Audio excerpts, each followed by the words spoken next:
Hey, how you doing today? I am Tequila Coleman, best-selling author, God-ordained marriage coach, and founder of God-ordainedmarriage.com. Tonight, I wanted to jump on here and do a teaching on releasing resentment. Okay, so before we jump into this teaching, if this is your first time catching me live, welcome. Make sure you hit the subscribe button to subscribe to the channel.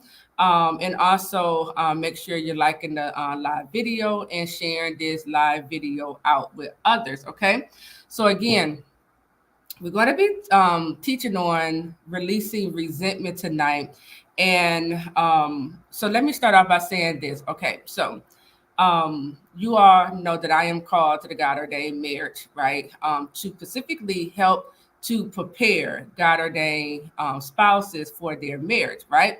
And, one of the ways how God is using me to help prepare God ordained spouses for their God ordained marriage promise is by preparing the heart. Okay. We have our Bible study. So that is preparing you spiritually. We have our Create Wealth courses and our How to Write a Book courses that is preparing you in your assignment. Okay. So I'm going to be coming, um, not every day, but I'm going to be releasing more of the heart work. Okay. Because we have to make sure that we are properly preparing the way how God wants us to prepare. And here's the thing, because if the heart isn't right, if the heart is still hurting, if the heart is broken, if the heart is unforgiving, God can't release you into your God ordained marriage promise. Okay. So as I am releasing these teaching, okay, I want you to listen. I want you to, take in the information, then understand what exactly I'm teaching. And then I want you to apply the knowledge, the understanding to the area of your life where it applies to. Okay. This is how, you create change. This is how you move into a level of healing. Okay. Hey there, TMR Nina Strong Leader Ministry. Thank you all for joining tonight.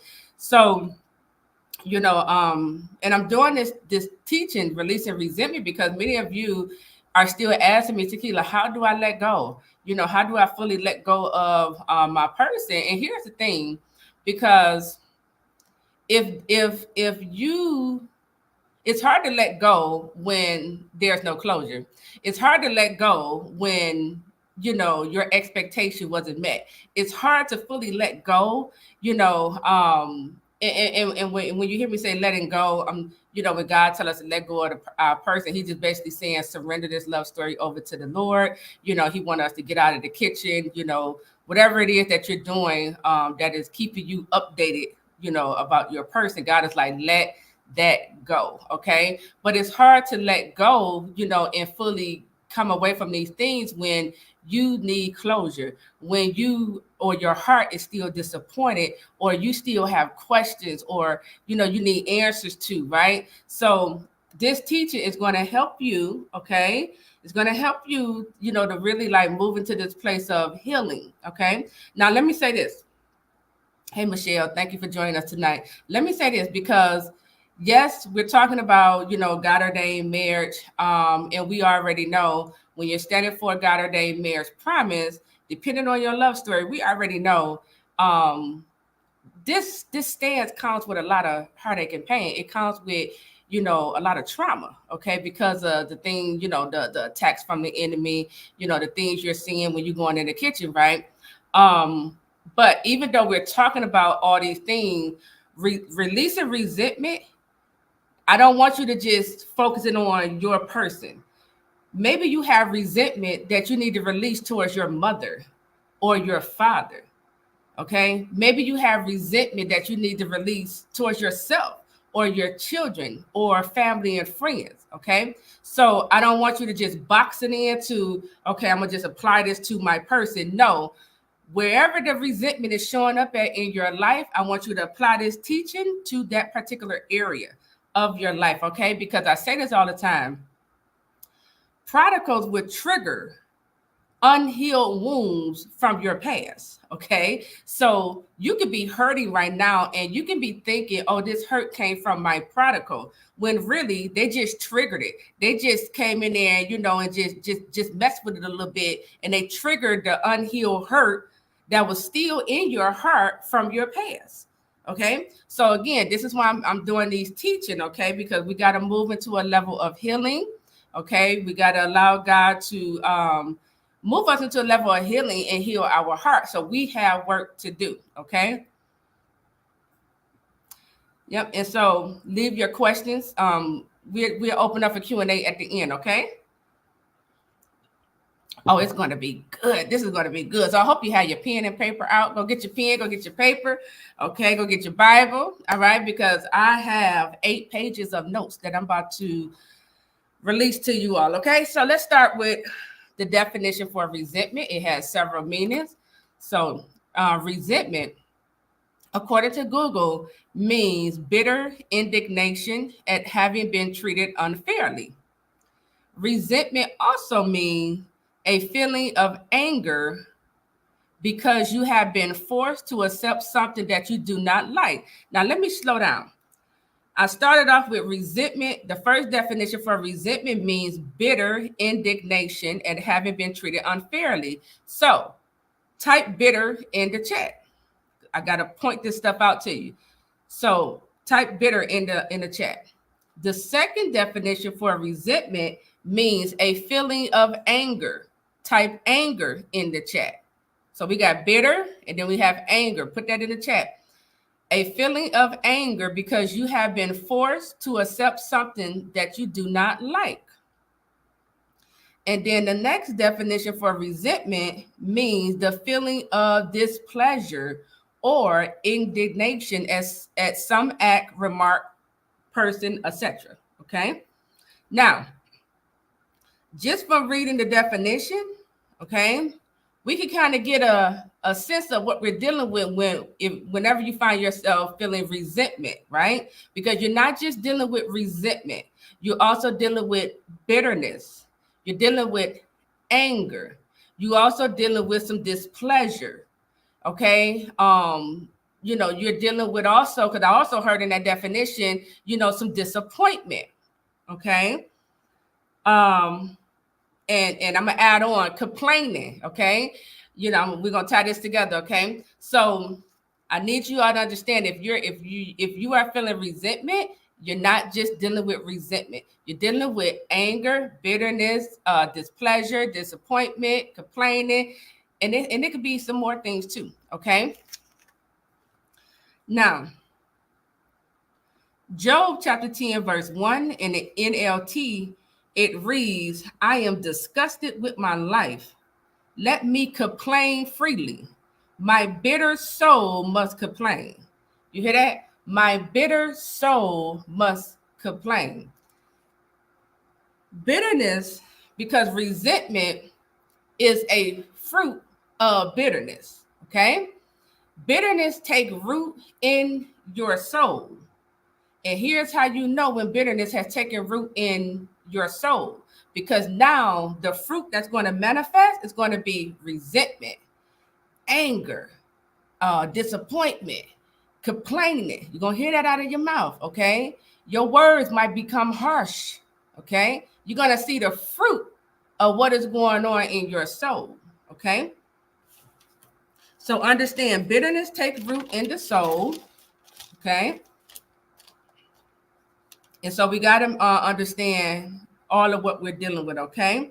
Your soul consists of your mind, will, emotion, intellect, your understanding, your thoughts, okay? Your choices, your decisions, okay? I'm trying to break this all the way down for you, all right? Now,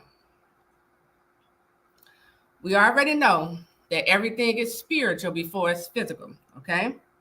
So this resentment you're feeling, whatever happened, okay, that caused you to feel resentment towards whoever, I need you to understand that resentment, like that situation originated first in the spirit realm, okay? So the resentment, if it's manifesting in the physical, That means resentment is in the heavenly realms over your life, okay? Along with bitterness, probably anger, disappointment, complaining, okay? All of these spirits, okay? That's what I'm getting at.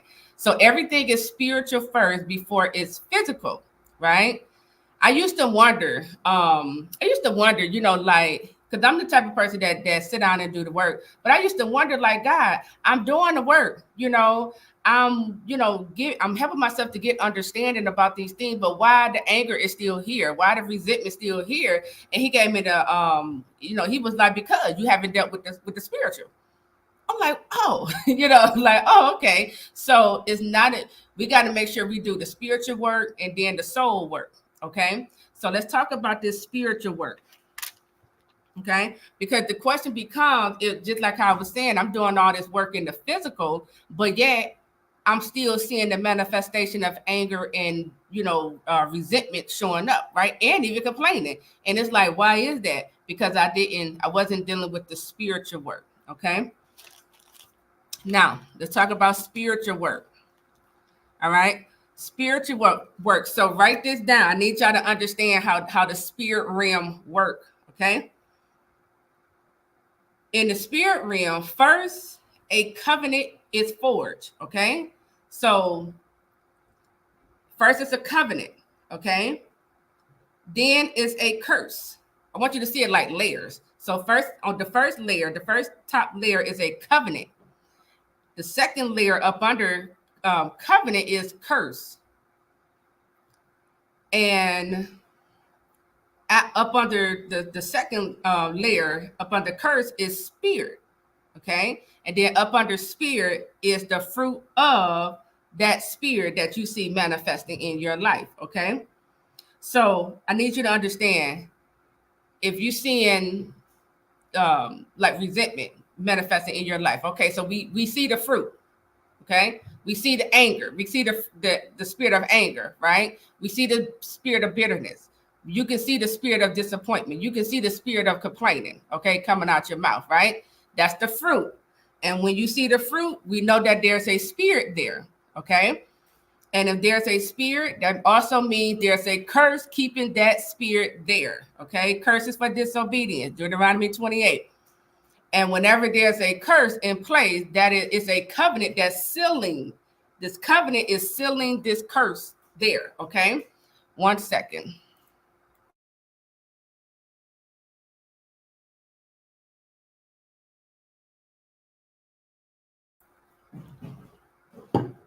All right. So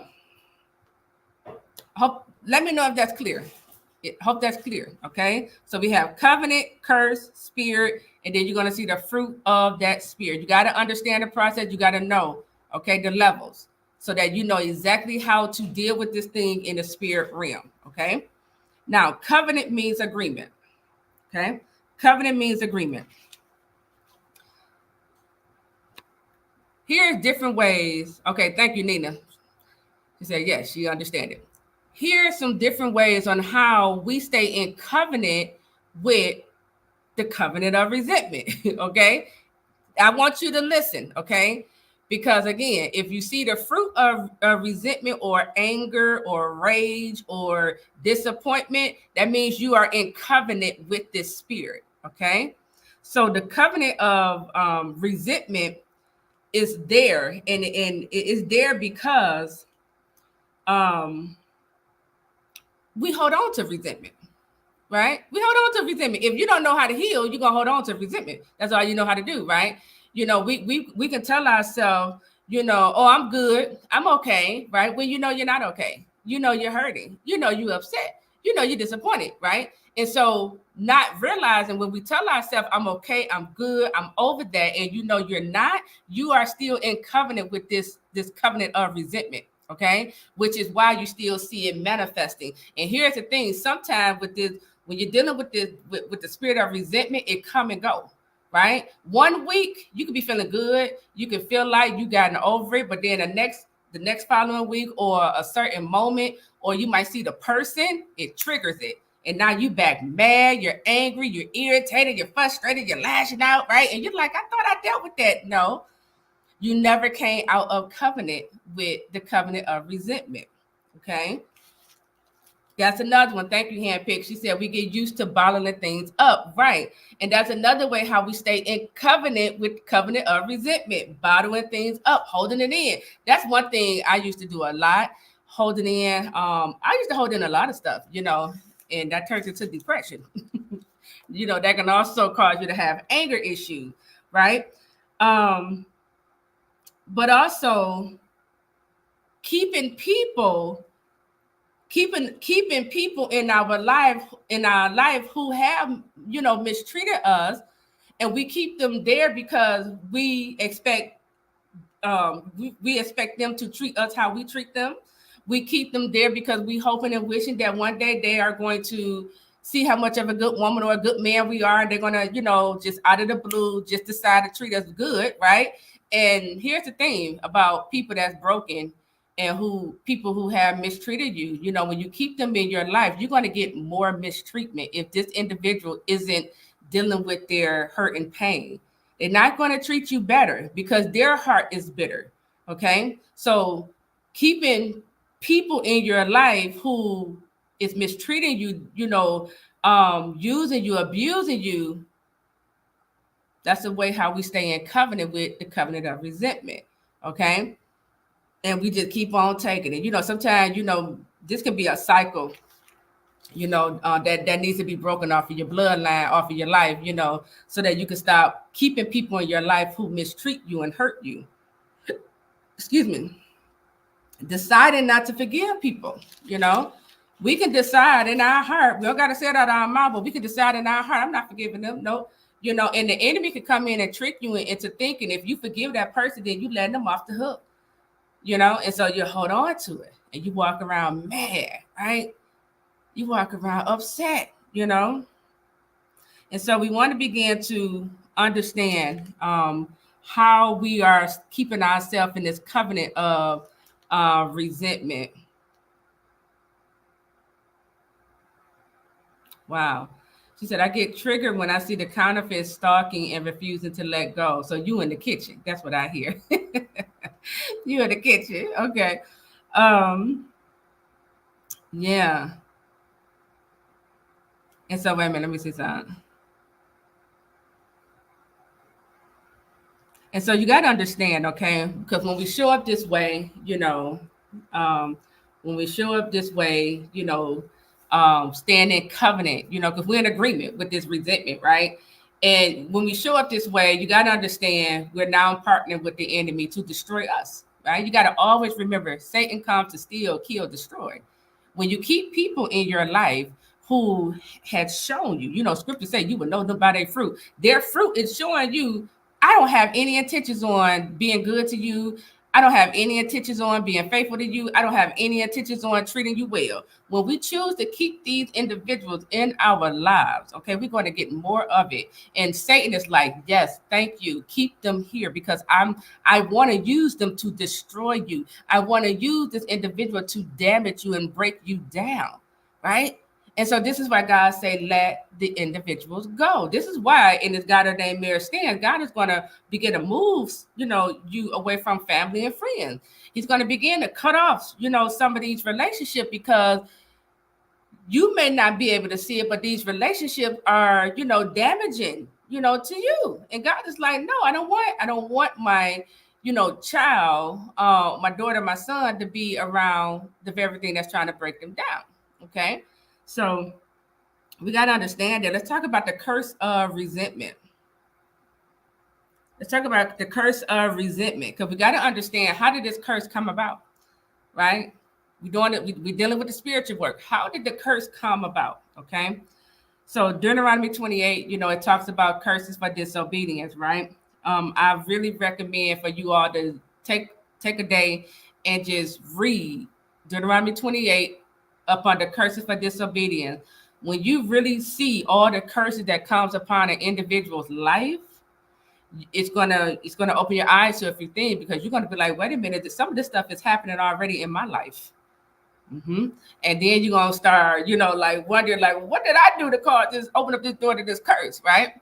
So this study, just study Deuteronomy 28, look at it, so that you can see what's going on there. But The thing about curses limit you. Curses, they restrict you.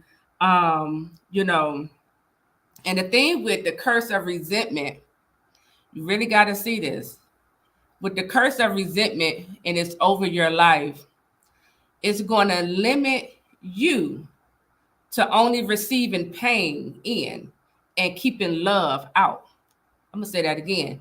When you are up under the curse of resentment, the curse, okay, is going to ensure the one who is up under this curse of resentment that you keep hurt and pain in. You keep surrounding yourself around this. You keep that in, but you push out true love.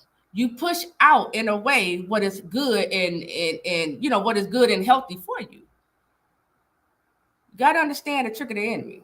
The enemy loves this. He like, yes, keep them up under this covenant of resentment. Keep them, up under the curse of resentment, because I don't want them, to know what true love is. I don't want them to experience it, because the devil not even experience it, right? So you have to begin to take a look at how you being up under this covenant and this curse, how it's affecting your life. Okay, it keeps you in this cycle of hurt and pain.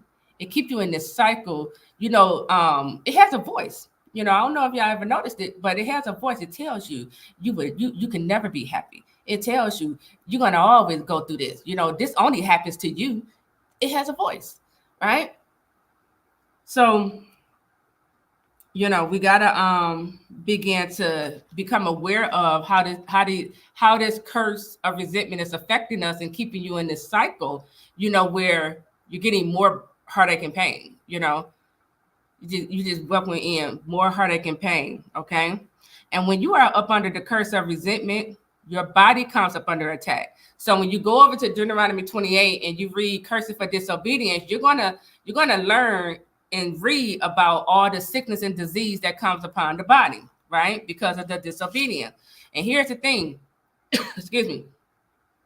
When you are up under this curse of resentment, your body is going to come under attack. So stress is going to hit your body. You're going to start having headaches, okay? Sickness and disease is going to manifest in your body, okay? You're going to start having pain in your body, pain in your neck, your back, okay? Your leg, your stomach, okay? Blood pressure going up, right? And you got, it just asks the question, why is all these things happening to me? Because you are up under the curse, because you're still in agreement with this covenant of resentment. You're still holding on. You refuse to forgive because you think if I forgive this individual or these individuals that it's going to set them free or they're going to get away with it. No. Okay.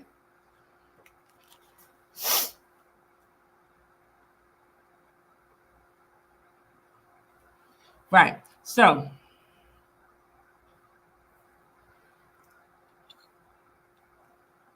let's understand how we come up under this curse of resentment, okay?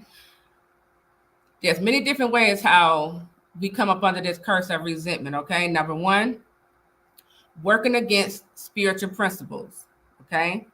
Number two, rejecting. I don't know if y'all heard that. My son upstairs singing real loud. Number two, rejecting instructions from the Lord, right? So when God, when God began to tell us, give us instruction, and let me say this, all instructions from the Lord is not just coming from the Bible. Okay, God can give you instruction, with his audible voice. He can show up in your dream and give you instructions. He can give you vision and give you instructions, right? He could use his prophetic voices, to give you instructions, right? So when God began to tell you, let go of this person, that's not for you. I got something better for you. But when you hold on to it, right, disobedient, you just now activated the curse.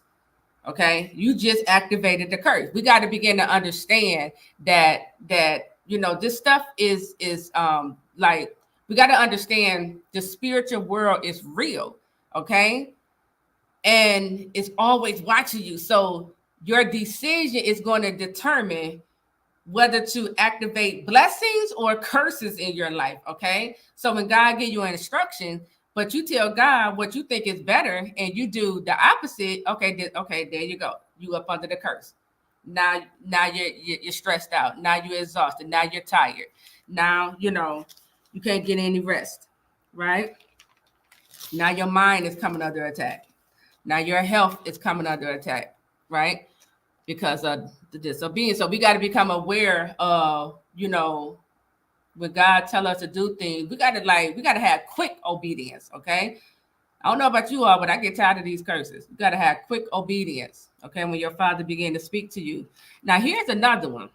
The Lord opened up my eyes to this.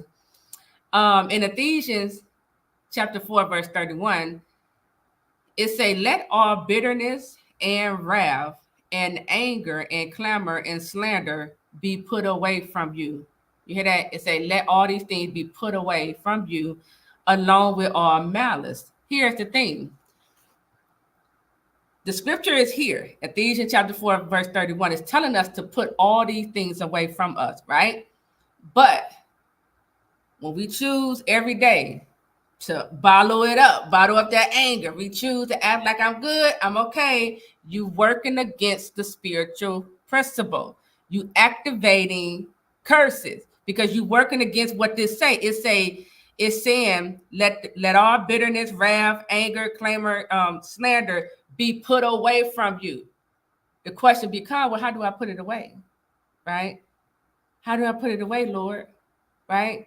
And instead of us putting it away, we hold on to it. We carry it. It becomes baggage. We carry it. We walk around with it. We go to sleep with it. Okay? Not knowing, as you're carrying this baggage, as you holding on to it, as you telling yourself, I need closure, then I can move on. Okay, you coming up under a curse because you're activating the wrong principles. Okay, we have to do I don't know a better way to explain this, but whatever the scripture say, do it or don't do it. If it say don't do this, right? Because if you do the opposite, if you work against it, then now you're coming up under that curse. Okay. And many people are wondering why they can't get free. Many people are wondering why, what's holding up my healing. It's you and your decision. It's you and the lack of knowledge about the scriptures. Okay. That's why scriptures say my people are, that's why God say my people are perishing for a lack of knowledge. When we don't understand how the spiritual world works, you stay bound by the enemy. You stay walking around for years with broken heart, constantly getting rejected and hurt and misused and abused because you don't understand principles from the Bible and how to apply them to your life so that they work for your benefit. Okay.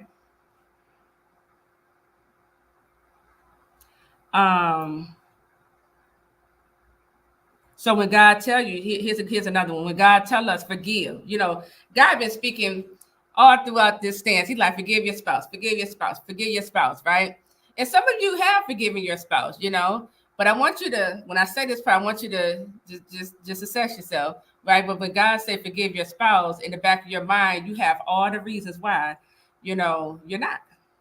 It's like a memory, you have back there. You're like, no, because he or she, they did this and they did this and they said this and right?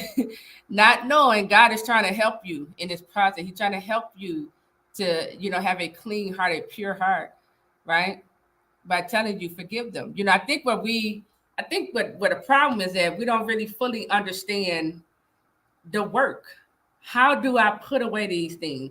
How do I deal with this so that I can get over here to now I'm healing. I'm healing and I'm being obedient to what God is telling me to do. I think that's where the problem is coming in at. Let's talk about the spirit of resentment, because we talked about the covenant of resentment. That means you are in agreement, okay, with this resentment. Then we talked about the curse of resentment. The curse come in because we're working against the principles in the Bible, okay? Now, the spirit of resentment. So any spirit, the spirit job is to influence the person according to that spirit. So if you're dealing with a spirit of resentment, that spirit of resentment job is to ensure every day you feel resentment. Every day, you're being reminded about the situation that hurt you in the past. That's the spirit's job. That's his purpose. The spirit purpose is to bring people into your life who's going to give you more resentment. Okay. Bring more, connect you with counterfeit, people in your life who's going to hurt you, mistreat you, dog you out, to where you just like I'm done with this. That's the job of the spirit. Same thing with the spirit of anger, spirit of bitterness is to keep you angry, is to keep you bitter. Okay. Spirit of disappointment is to keep you disappointed. So it's going to keep leading you to situations where you will get disappointed. We have to understand the spiritual world. Okay. That is the job. And then this spirit, the spirit of resentment, it's going to keep replaying these memories. It's going to torment your mind. It's going to affect your mind. So when you're trying to heal, it's telling you all the reasons why you shouldn't heal. It's reminded you of all the hurt and pain from the past, right? It keeps a record, okay, of all the wrongs. And, scripture tells us love keeps no record of wrong, okay? So we got to begin to understand and become aware when the spirit of resentment or anger or bitterness, when it's showing up, when it's manifesting in our life, we got to become aware of when it's manifesting. We got to become aware of the thoughts it's giving us to think on, the thoughts it's trying to remind us of. Scriptures say, forget the former things in the past. I think I said it wrong. It said, forget, the former things of the past, do not dwell on the past, something like that. Y'all, it's in Isaiah. Okay. But we have to make ourselves aware when the enemy, that spirit is trying to remind us of these things. Say, no, I'm not thinking about that. I already dealt with that. I got closure. I'm healed. We're moving on. Okay. We got to get in the habit of doing that. This spirit, the spirit of resentment, it will cause you to build walls. It causes you to build walls up around your heart. It pushes the right people out. It's like, no, I don't trust you. This spirit of resentment would affect the way how you see people. It causes you now to see good as evil and evil as good. It causes you to see all men as dog. It say all women the same. This spirit of resentment, right? It causes you to be, suspicious of the right one. You see what I'm saying? So understand the purpose of this spirit. The purpose of this spirit is to keep true love out, okay, out of your life, and to keep in hurt, pain, bitterness, rejection, abuse, etc., etc. Thank you, Crystal. Do not remember the former things, nor consider the things of old. Behold, I will do a new thing. Yes. Thank you for posting that. Isaiah 43, I think that's verse 18 and 19. Yeah. So understand the spirit and how it works, okay? Because when you understand it, it's like, okay, all right, you have stolen enough, of my joy. You stolen, some years. I'm done. Okay, I'm about to kick you out, spirit. I'm about to deal with this once and for all because I want to be happy. Okay. All right. So let's see. So that's the spirit work. Okay. Now, and we already know the fruit of that spirit. You're just going to see the fruit manifest in your life. So the fruit of that spirit, the fruit of resentment, you're going to feel resentment in you. You're going to see the anger. So you might find yourself having anger issues. You're going to see or feel disappointment. That's the fruit of what's going on. Okay. What's going on within you. Okay. So I hope that's clear. That's the spiritual. Okay. That's the spiritual portion. Okay. Because we're about to go over into the soul work. Okay. I wanted to first give you understanding of the spirit, the spiritual work, and like basically how that the spirit of resentment, the covenant of resentment, how we got there, and how what we are doing that's keeping it there. Like how I was saying, covenant means agreement. So as long as I keep telling myself I'm good, I'm over it, I'm moving on, how we had these little sayings, backwards never, forward ever, we got these little sayings or whatever, right? No, we hurting on the inside. As long as I'm showing up this way, I'm in covenant with, I'm in agreement with resentment, this covenant of resentment. So I'm gonna get more of it. Okay. I can never find healing if I'm in covenant with resentment or anger or bitterness. Okay. So when we bottle these things up, when we try to suppress, okay, our emotion, when God show you things in your dream, because God, he can highlight to you in your dream resentment, or he can tell you you still got some. I remember he told me this was last year. It was in a dream. He was like, yeah, you still got a little residue of anger right there, Tequila. I started laughing. I'm like, okay. So when the Lord began to highlight these things to us, right? Don't turn a blind eye to it. Okay. Because he's trying to help you, to understand you're in covenant with it. Okay. And if you want to move into healing, you got to come out of agreement with this thing. You got to make a decision to do the work, face it, deal with it, let it go. Okay. So let's move into the soul work. Okay. So as I was saying, bitterness take root in the soul. Bitterness takes root in the soul. And remember, I said the fruit of bitterness is resentment, anger. It's going to be resentment, anger, disappointment, complaining. What else? You're going to see frustration, irritation. These are all signs that what you're really dealing with is a bitter soul. Okay. Bitterness has taken root in the soul. All right. And like how I said, your soul consists of your mind, your will, your emotion, your thoughts, your understanding, your choices, your decision. Okay. And when bitterness has taken root in the soul, you have to understand that you're now dealing with a bitter soul. You're dealing with a bitter soul. This is probably why you keep making the wrong decision. This is why your thoughts are negative. I'm trying to break this down so you all can understand what you're really dealing with here. This is why you seem to be attracted or go towards people. They on the surface they look cool, but when you bring them into your life, they hurting you. They rejecting you. They using you. They abusing you. It's because of what's going on in your soul. Okay. So understand, we break the covenant of resentment. Remember, covenant means agreement. We break the covenant of resentment and curse of resentment by doing the soul work. Because when you start doing the work, you start working on, uprooting this bitterness out of the soul. As you give yourself clarity, understanding gonna give you a whole different perspective. As you begin to give yourself closure, right? And you stop waiting on the person to give you closure.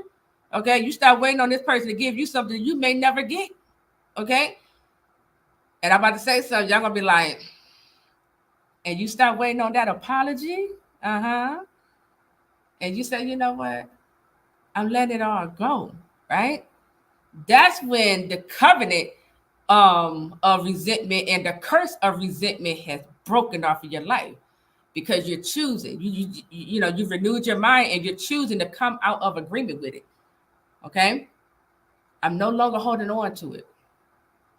I'm no longer holding on to what's hurting me. I'm letting it go because I want to be happy. I deserve it. You see? And then you just, when you do the work, you start feeling better. I was doing this last week and I just started feeling lighter and lighter. I was like, oh my God. I was getting so many, just revelation and just clarity just by doing the work, just letting things go, things from, the past. I said, okay, I didn't even know I was holding on to. I was like, man, it's time to let this stuff go. Okay. So when you start doing the work and you giving yourself that clarity, that understanding, you getting a different perspective, healing is now occurring. You letting go of people because you see it for what it is. You like, okay. And let me say this, you can let go of people. That don't mean that they're a bad person. They're just not good for you. You see, you let go of people because you understand this person, they hurting on the inside, right? And I don't want that anymore in my life. I don't want to continue to be around people who continue to hurt me. You see what I'm saying?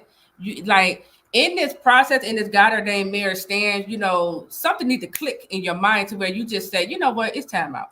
Like, I don't want to continue to hurt all of my life. Okay. I want to be around love. I want to be around people who celebrate me, who is loving, affirming, supporting me. I want that energy, not this energy over here.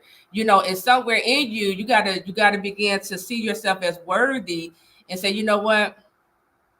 I'm gonna go ahead and give these people boundaries because I understand my worth, and I don't deserve that treatment, and I'm also boundaries protect you. I'm also protecting myself, my heart from further hurt and pain. So I'm going to give this a boundary. If I have to, I might need to let it go out my life so that I can get better. We have to start thinking that way, okay? If we want to move into a space of healing, okay? Now, what is this thing doing there? Thank you, Miss Murphy, for the super sticker. Oh, thank you, Destiny. Thank you. It looks like this thing is acting up. Wait a minute. All right. Okay. All right. So let's get into this. So here's some things, okay? Remember, we're now about to move into the soul work, okay? I'm showing you all how I do the work, okay? I'm going to take this real slow, okay? Because again, I'm here to help prepare God-ordained spouses for your love story. One of the ways how God wants you to prepare is by preparing your heart, okay? He wants you to prepare by preparing your heart. He wants you to deal with whatever's going on in your heart. And like how I said at the beginning, for those of you who probably just jumping on, I stated at the beginning, yes, we talk a lot about prodigals and we stand for a God-ordained marriage, but you can be holding on to resentment towards your parents.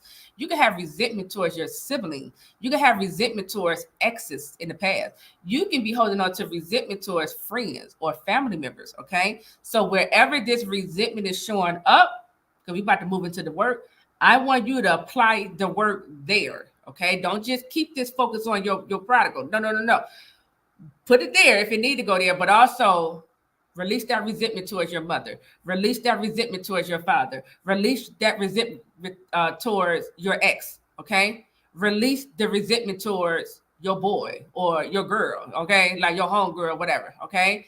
It's time to let this stuff go, all right? So here's some things you need to know about resentment, okay? Number one, and I'm not even going to say number one, but here's some things you need to know about resentment. Resentment affects the one who's holding on to the resentment. It's affecting you. And we're going to talk about how it's affecting you, okay, later on. But you need to understand, as you hold on to resentment, as you hold on to this anger, as you hold on to the disappointment, as you continue to tell yourself, I'm not forgiving them until I get closure or I get an apology, it's affecting you. They going on about their life. They happy or look like it, while you're still upset, uneasy, stressed out. Okay? Another thing you need to know about resentment, it steals your joy, your peace, your happiness. It delays true love from entering your life. Remember I said resentment, the spirit of resentment purpose is to influence the one who's up under this resentment, is to influence you to keep in pain, abuse, mistreatment, and push out true love, push out happiness, push out peace. Okay? So resentment, it delays true love and happiness from entering into your life. A lot of you are like, what's taking God so long? We're not waiting on God. God waiting on us. He waiting on you to deal with what you need to deal with. And for some of you, God already been highlighting to you what you need to deal with. I come on here and I tell y'all, God, he the toll on me in my dream. He's like, yeah, you got a little residue of this anger over here. Okay. So when you decide I'm gonna do the work, then God's like, all right, okay, I'm gonna give you the next instruction. Okay. Um, but resentment, it keeps you stuck waiting on an apology you may never get. Resentment keep you stuck waiting on the person to come back and give you closure.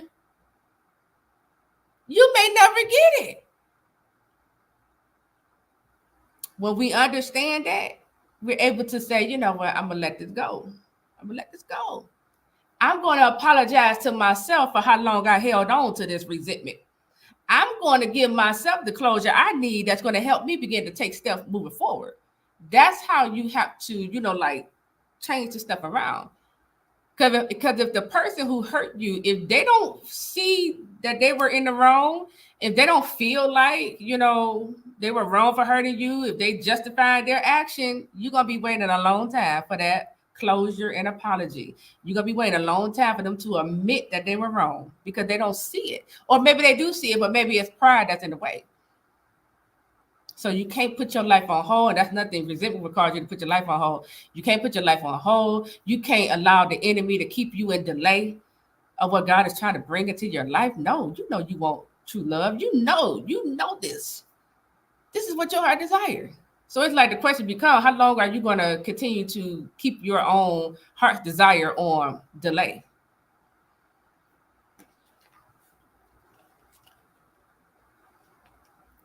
Okay.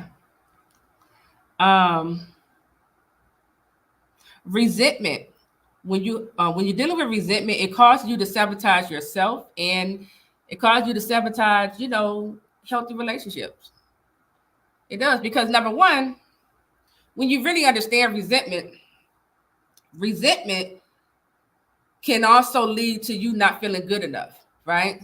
Maybe the person who, hurt you in the past, made you feel not good enough. And as a result, now you resent this individual, right? And now here comes God trying to send in some healthy relationships for you. And you see that these relationships are good. You know they're good for you, but you don't feel good enough for them. And so you find ways to self-sabotage these relationships. And we got to understand it all enter in with this resentment, with this bitterness that's rooted in the soul. Some more things you need to know about resentment. It affects your self-esteem and confidence. And also resentment is a liar. Okay. Excuse me. Resentment is a liar. It tells you you're not good enough. It tells you what you can't have. It tells you you're going to always go through this. It tells you that, it shows you all the people who, have it good in life. But when it comes down to you, you're the one who's always getting hurt. You're the one who's always getting betrayed. You're the one who's always being rejected. And you're like, oh, why me? And resentment causes you, it causes you to like feel some type of way. Like, I don't know, like God trying to punish you or something. And that's not even the case. Resentment has a voice, and the voice is negative. So we got to become mindful of that voice when it began to speak. Okay. And again, you could be in agreement with the voice of resentment. When that voice tells you you're not good enough, you need to come away from those friends.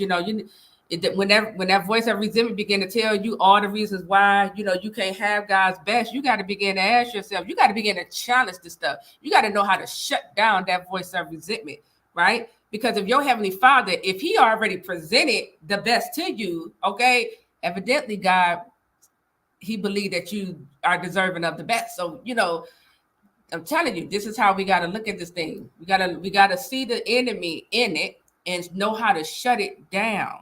When the enemy say you don't deserve it, God said, yes, you do. That's why I presented it to you.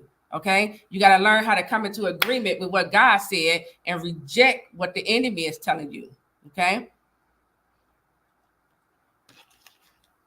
Understand, when you hold on to resentment, there is no forgiveness. We have to stop lying to ourselves and telling ourselves, I'm good, I'm over it. No, you're not. Because I can hear it in your voice. I can hear it in the tone. I can hear it. You see what I'm saying? You're not. You can see it. You can see it on a person's face, looking miserable. Okay. When you hold on to resentment, there is no forgiveness. And scripture tell us to forgive those. Forgive your brothers and sisters. When you work against it, now you coming up under this curse. Now you up under the covenant of resentment. Now your body is affected. Okay. Now your body coming under attack. Sickness and disease. Now you got a headache. Now you frustrated. Now you stressed out. You weighed down. That spirit of oppression is now overtaking you. You exhausted. You're like, God, what am I gonna get a break? He said, when you deal with that resentment, when you forgive those people.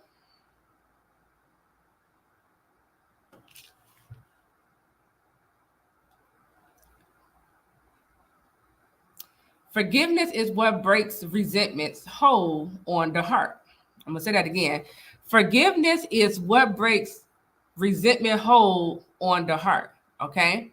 And again, like how I said earlier, I think I think the problem we have is we don't really know how to forgive. We don't know how to like do the work. We don't know. Like how do I let this stuff go? You can want to let it go, but it's like, but how? How do I stop thinking about this? How do I, move on? Right? And we don't always know. Okay. So we're about to move into it. Okay. Let's go back to the Ephesians chapter 4, verse 31. Ephesians chapter 4, verse 31, it says, let all bitterness and wrath and anger and clamor and slander be put away from you along with all malice. The question becomes, how do you put away bitterness, resentment, anger, disappointment, complaining? That's the question. Okay. How do we put these things away? Because I don't want to continue to work against the spiritual principles. Okay. Number one, who's ready for number one? Let me know if you're ready for number one. Number one, who got the pen and paper out? I was about to say, show me your pen and paper. I'm thinking we on Zoom. Number one, who's ready for number one? I don't want you all to just listen and not do the work. I want you to listen. Then I want you to understand what I'm saying. And then I want you to begin to apply this to your life. Okay. No one's ready for number one. Okay. I'm going to go ahead and teach you anyway. Number one, you want to ask yourself, who hurt you? Who hurt you? So on a piece of paper, you are going to write down, okay, listen, like, okay. On a piece of paper, you are going to make a list of all the people you have anger and resentment towards, okay? This is the work. Who hurt you? So I want you to get out a piece of paper. You can do it now or you can do it later. And I want you to make a list of all the people who hurt you in your past. Make a list of all the people who, moved you to now having this anger, resentment, who caused you to feel disappointed, right? Who are the people you keep complaining about? Write their names down. Don't feel bad if mom and dad names show up on this list. Come on now. We're going to receive our healing today.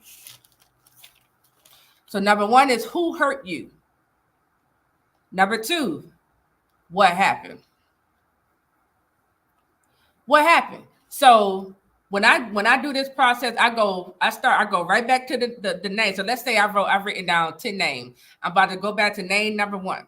What happened? This is what happened. So I'm gonna write it down. Okay. This is what happened.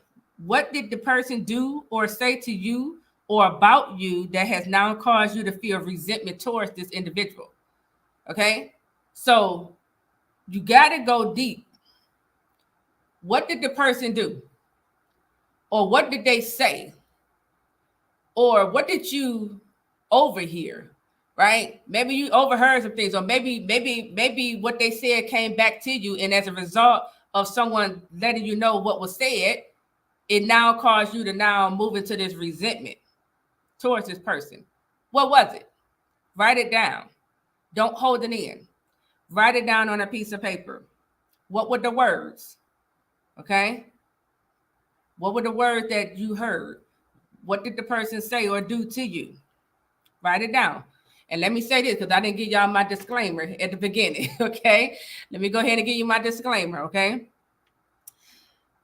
This is, I'm teaching this, because this is how I do the work.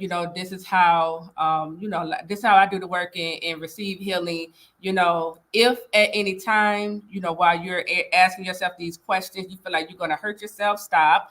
Okay. I don't recommend that.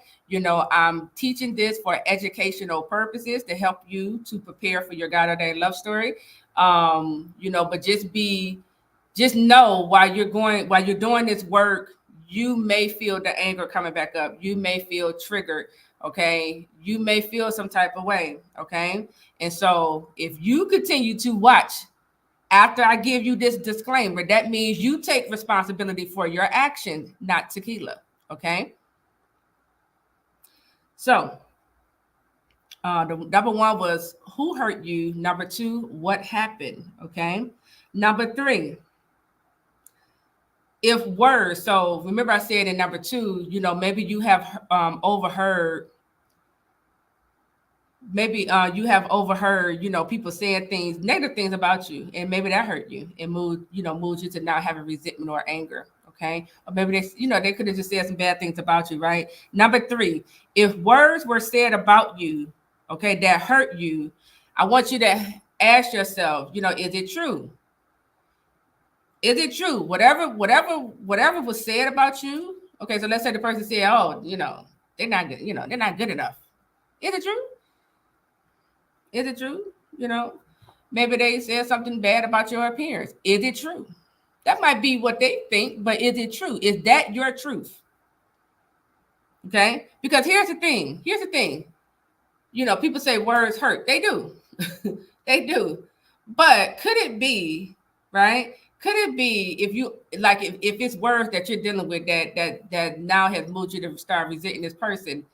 Is it really the words that's hurting you, or is it who the words came from that's really hurting you?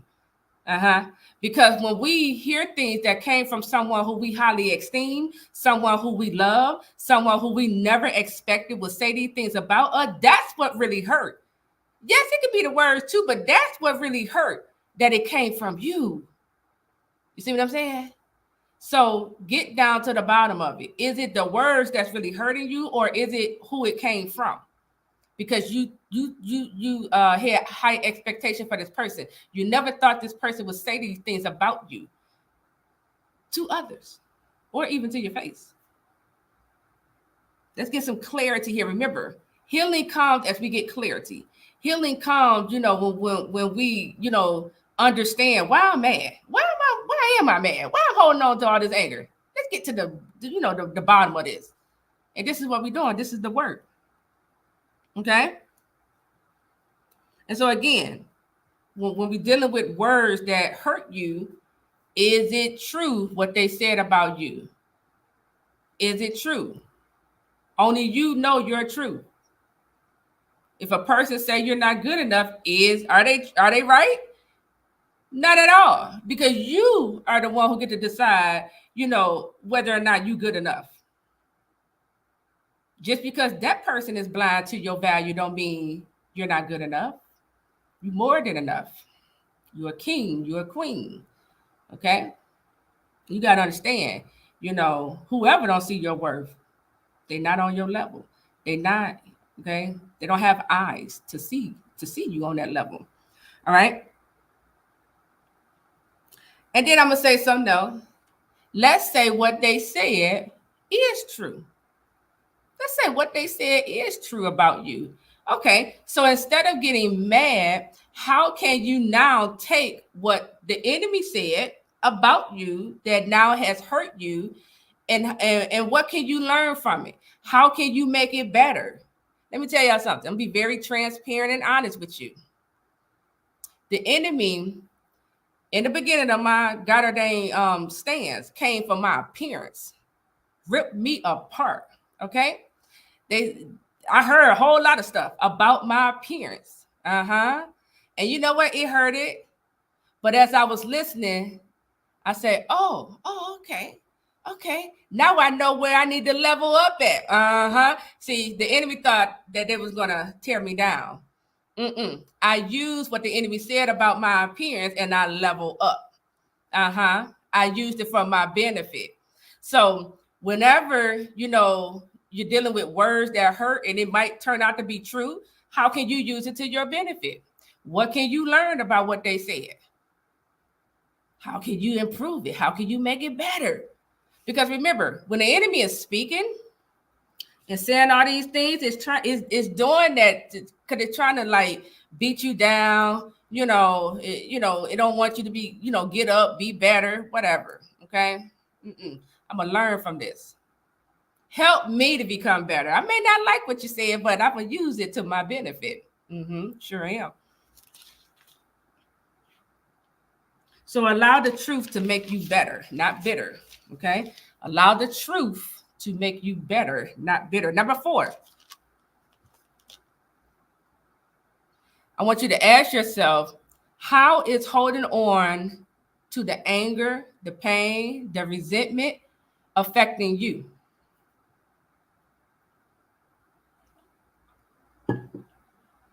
How is holding on to this resentment affecting your life? How is waiting on closure affecting you? How is, you holding on to this disappointment affecting you? How is the bitterness, the anger affecting you in your life? Is it causing you to put your life on hold? Are you unable to move forward with your life because you waiting on the person to realize how they wronged you or were wrong about you? Is it causing you to gain weight? Is it causing you to emotional eat? Is it causing you to self-sabotage? Is it keeping you in your addictions? Is it hardening your heart toward God? You got to understand, whatever you're dealing with, resentment, bitterness, anger, disappointment, whatever, you know what you're dealing with. How is it affecting you? Like holding on to this, refusing to let it go. How is it affecting you? You got to understand this. Is it stressing you out? Is it keeping you up at night? Karen, no, you're going to love on that, okay? Is it keeping you up at night? Has it caused you to go in hiding to where now you hide yourself away? Excuse me. Is it keeping you single? Will your heart desire love? Is it causing you to take your anger out on others? When you know, okay, how holding on to this hurt and pain, that's what I'm going to refer to it as. When you know holding on to all of this hurt and pain, this resentment, anger, disappointment, when you are clear, this is how it's affected me. It's causing me to overeat. That is the truth, though. For me, it was. It's causing me to overeat. Because we can stuff our emotion. We can emotional eat because we're looking for that comfort. You see? It can cause a person to go in hiding. Is it causing you to have your guard up around people and you never let people in? Is it causing you to be mean? Let's be honest. Is it causing you to be cold-hearted?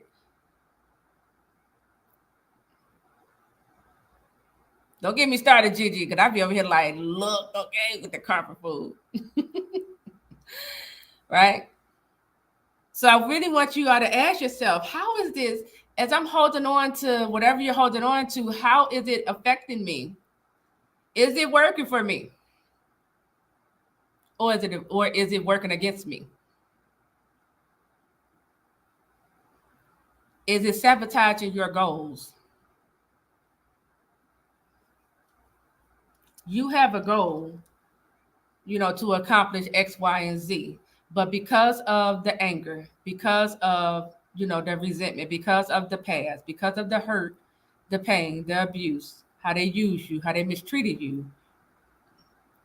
You're too tired to accomplish your goal. You don't even have any energy to get up. It's affecting your business. It's affecting your relationships. It's weighing you down. And you got to ask yourself, how long am I going to continue to allow this, what I keep holding on to affect my life in this way? See, once you start writing this stuff down and you give yourself the clarity, like, wait a minute, this is how this resentment affected me. Once I become aware of it, I now got to take responsibility for it. Because here's the thing, when you are aware of how whatever you're holding on to, how it's affecting you in your life, and you continue to allow it to affect your life, you know what's happening now? Now you're rolling over into self-hate. Now you are punishing you. And you got to begin to ask yourself, why am I punishing me? Why? I'm aware of it. I'm aware of how this affected me. I can see it in my relationship. I can see, it, with the addiction. I can see it affecting my body. The sickness is manifesting. But why I keep on holding on to it? Why I keep choosing it?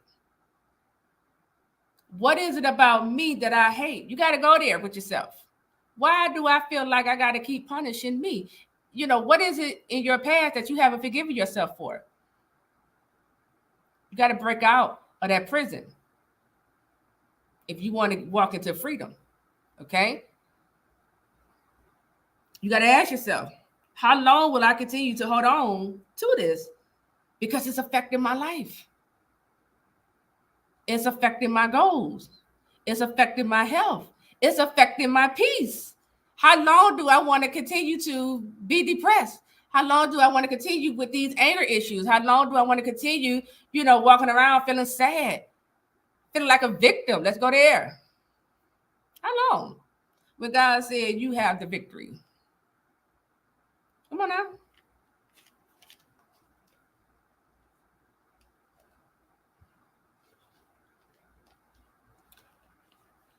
Number 5, okay? You have to take care of yourself, okay? So once you start answering these questions, who hurt you? What happened? What was the other one? Who hurt you? What happened? You start dealing with, like if there was words said about you, okay, are the words true? What they said about me, is it true? Okay, no, it's not true. All right. Then you ask yourself, okay, how is this thing affecting my life? You start writing these things down. Okay, now that I'm clear of the very thing that I'm holding on to and how it's affecting me, and this is the real reason why I have no energy. This is the real reason why you having a neck pain, the back pain, right? You stressed out, you exhausted. Now that you know, right? It's time to take care of yourself. One of the things the Lord taught me long time ago, back in 2000, it was 2015, when it was when I put myself in counseling. He taught me then, one of the ways how you heal from resentment is by taking care of yourself in that area. Like, because resentment, you feel like you were treated unfairly, right? You feel like the person didn't treat you right.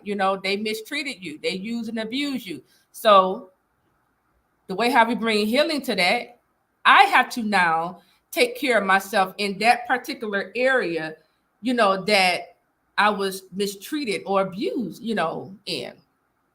So number 5, you got to take care of yourself. Okay. You have to know, okay, when you write down, this is how resentment is affecting me. So let's say resentment is affecting your peace. Okay. Now I have to remove the people out of my life who's affecting my peace. Okay. This is how you take care of yourself, right? I may even need to integrate boundaries in my life that's going to invite in more peace, right? I got to learn how to take care of my well-being, my mental state. Okay. If like I said, for me, it was emotional eating. Okay, now it's time to take care of yourself. So here's the thing about this is for people who, my ladies on here who trying to lose weight. One of the things I'm learning about losing weight, it's not always just going into like a diet. No. What I'm learning, you got to do the mental work, right? You got to let go of all that stuff that's going on in your mind. But you have to start taking care of yourself. You got to start practicing self-care, right? You got to start practicing like just caring for yourself, your body, all these things before you rush into, well, let me go on this diet. No. Because when you start taking care of your body, you start feeling good, about yourself. Your self-esteem is increasing now, right? And as the self-esteem increases, your confidence increases, you're now becoming aware of what you put into your body. You see? Make sure you also deal with what's going on up here, okay? But yeah, you got to start taking care of yourself. So you might have to, like I said, practice self-care. Teach yourself, how to eat healthy, slow down, with yourself. Start going to the gym. Just start taking care of yourself, okay?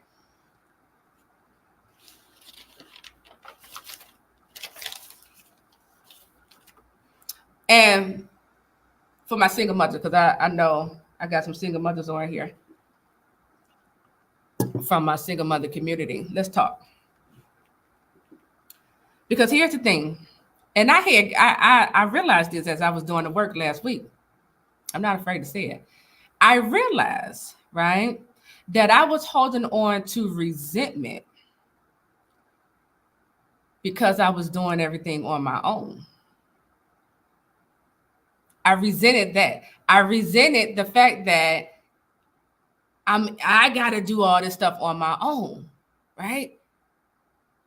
So here's the thing for my single moms. If this is you, okay, because I really want you to get clear, if you're dealing with absent fathers, that's not there, or, if you're a single father, you're dealing with an absent parent, you may think, you're feeling some type of way regarding that parent, but I really want you to sit down and ask yourself, like, is it really the parent, or is it, I'm feeling this way because, number one, I didn't sign up for this, to do this by myself. Like, let's just be honest. I never signed up to do this all by myself, and that can bring on resentment. Okay. That can bring on resentment, and then depending on your life, you can develop resentment because maybe you're not able to give your children, the life you want them to have, and as a result, now you're up under this resentment, this anger. Okay. So again, number 5 is take care of yourself. Okay. So if I'm speaking to you, single mother, single father, okay, I want you to ask yourself, how can you make life better for you and your children? I'm gonna tell you this. God been helping me with this. Okay. He been helping me with this, you got, if like, he just been helping me with this. Okay. There's things I talk to God about regarding, the things in my home. And he tell me, he be like, go ahead and do it, Tequila. He even send the financial, resources my way, just to help me. Right. And I have learned, because God been helping me, it is helping to take away that resentment I had, okay, around doing everything on my own. Okay. Good. I'm glad I'm speaking to you, Mindy. All right. So I need you to understand. Let me say this. I need my single mothers, single fathers to understand. Okay. Your life can get better from here. Okay. You don't got to put a period right here. Just put a comma. Okay. And you begin to ask yourself, okay, how can I make life better for me and my children? What are the things I need, to integrate in my home, that's going to help my home run smoothly? Okay. You said you're a single father, 3 boys, 6-year-old twins, and 4-year-old. Wow. Awesome. Yeah, you said you had to create boundaries and forgive. Yeah. And Yeah, so what is that you can bring into your home or your life, to help it run better, right? You know, I have discovered something new about myself. I've been watching these organizations, like these videos on how to organize your home, and I love it. I love it. I got all these storage containers, and my home is just so organized. I love it. And that taught me, like, it's showing me a side of me that I never knew. But you also want to ask yourself, um, you know, if you're doing it all by yourself, okay, what support do you need? What support do you need? And once you identify this is the support you need, okay, that's going to help your household run better, then you got to go out there and get it, okay? So here's the thing. If your children need a tutor, okay, maybe you want to look into Kuma, okay? Put your kids in, get them involved in Kuma. That's real good to help them get caught up. If you looking for more mom friends and you just want that support, just connect with other moms, okay, consider starting your own single moms group or mom group. We don't got to say single, but moms group. Okay, I did this back in 2015 when I started my own single moms group over on the meetup.com platform. Okay, if you need help around the house cleaning up, okay, go on care.com, go hire you a nanny. I hired 2 nannies. Oh my God. I was like, I need a nanny for life. Okay. It's expensive, but it's worth it. If you get the right nanny, it's worth it. Okay. I remember my first nanny, she came to my house with her vacuum cleaner in hand. She grabbed my baby, my daughter, she was like 1 year old at that time. She was like, okay, you can go to work. I got it. She said, I'll have dinner ready for you. I was like, girl, I need you to live with me. She helped. Okay. She helped my household run smoothly. Okay. So just begin to identify, what do you need? Let's move away from the resentment, resenting that I'm doing this all by myself. And let's begin to identify, what do I need, okay, in my home, for my children, with myself, right? That I can now bring into, okay, my life or in my home that's going to help it run better. Because I'm telling you, God helping me, he took a lot of resentment away, okay? Just by how he been helping me, And like I was saying, I'm watching all these videos on, like, basically how to organize your home. Oh my God, I love it. I love it. So, so number 5 is you have to take care of yourself, okay? This is how we move away from resentment, okay? You have to identify for yourself, okay, what areas of my life, that I need to improve. Like I said, if it's your mental health, dedicate some time there and attention. If it's, your body, dedicate time and attention there. If it's, your heart, dedicate time and attention there, whatever it is, okay? But we got to move into, isn't it wonderful watching them cleaning videos? I love it. I could sit there and watch it for hours. And you just learning little things here and there, But we got to, begin to start, rolling over to taking care of ourselves, okay? And then the last thing I'm going to say about, just like up under taking care of yourself, don't wait for people to give you anything, okay? Because you can give it to yourself, And what I'm learning about God is that he's going to start us off in this process. God is going to help us. Like, you got to partner with God in this process, but God will help you as long as you are following his instructions, okay? And you're surrendering to him, right? And then it's not a but God will also, encourage you. Give yourself that words of affirmation, okay? Don't wait on somebody to come in your life and affirm you. You affirm you now. You tell yourself you're good enough. You tell yourself you're the best, okay? You become your own best friend, okay? You love on you before you wait for someone to come into your life and love on you, okay? You have to learn how to put yourself first, okay? You have to see yourself as someone who is deserving, okay, of being first, You are deserving of the best. You're just deserving a better relationship. You gotta, like, just see yourself this way. And I'm telling you, the more you take care of yourself, the more you start showing up for yourself this way, you're going to increase your confidence and your self-esteem, okay? And your self-worth is going to go up, all right? But I want you to start putting yourself first, okay? Bring in some boundaries into your life, okay?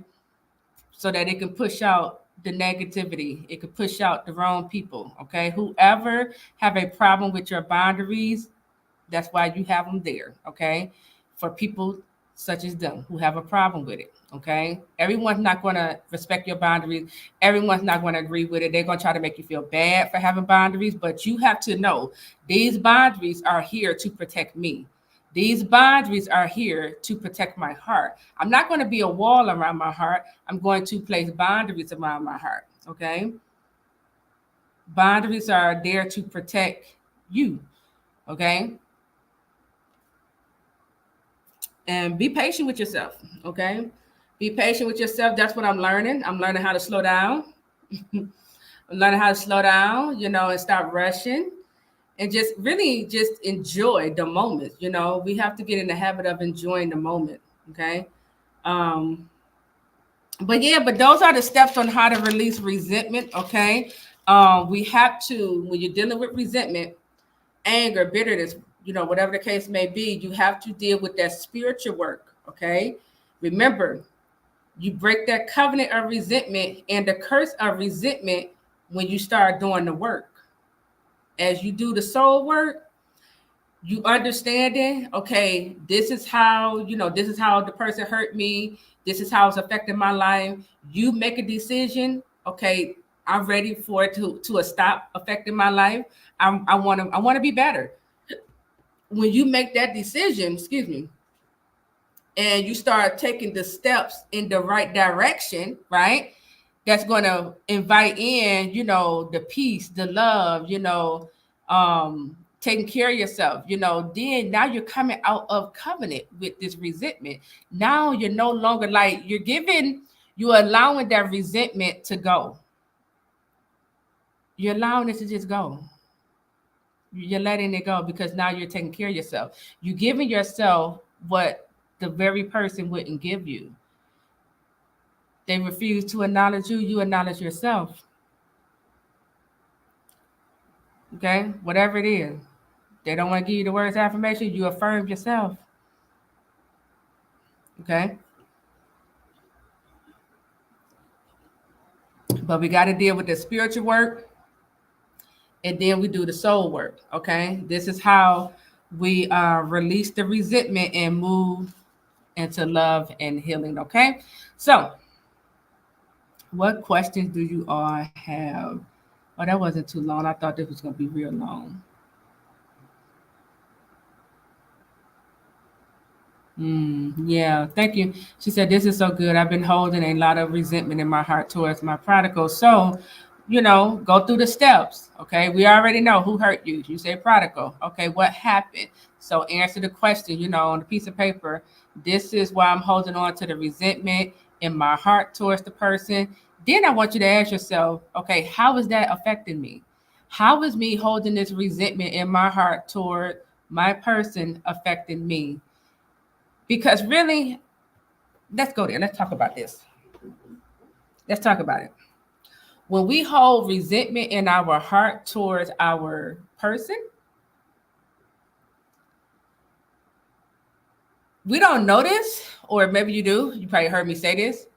As long as you holding on to that resentment in your heart towards your person can feel that. They can feel this spiritually. Okay. And it's keeping them away from coming to you. See, we got to always remember, okay, when you're praying, hold on. We got to always remember when you're praying, concerning the situation, God is working on your behalf, right? So God is already speaking to your person. God is already dealing with this person, right? And God could have moved your person into, he could have corrected them concerning their behavior, and they probably ready to come back and be good to you. but you holding on to this resentment, right?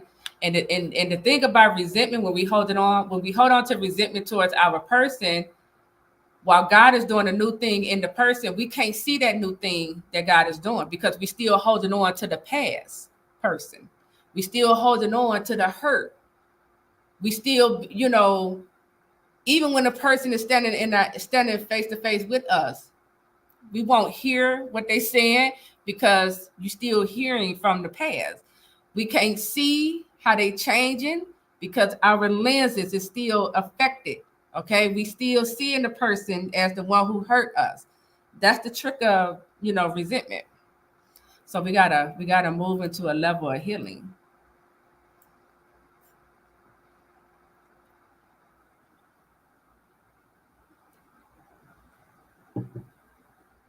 Thank you, Melissa.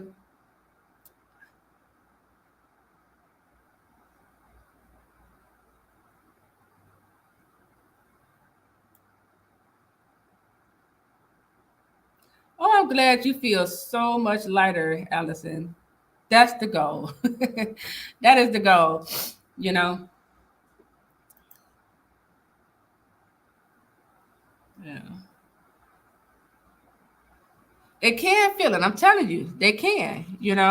And we got, I'm not saying y'all doing this, but be mindful that when you're holding on to resentment or anger towards your person, really talk to yourself and make sure you're not holding on to it because that's your way of trying to punish the person. Make sure that you're not trying to punish them by constantly reminding them of how they hurt you. Okay, you want to be aware of why you holding on to this. You want to be aware of how it's causing you to show up towards the person. Be aware of the things is now influencing you to say about the person. Okay.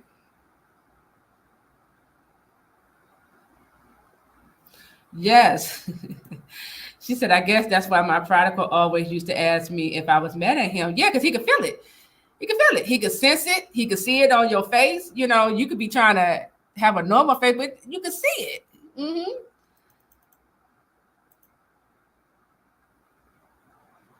And it doesn't let the prodigal off the hook because if they can see the hurt and pain that they cause you still on your face, you know, they're gonna stay away because they're like she's still upset. You're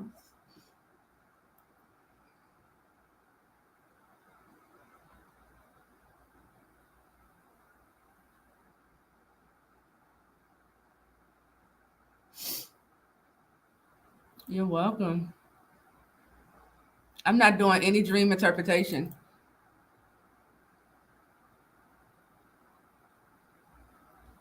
Okay, so hold on, let me see this.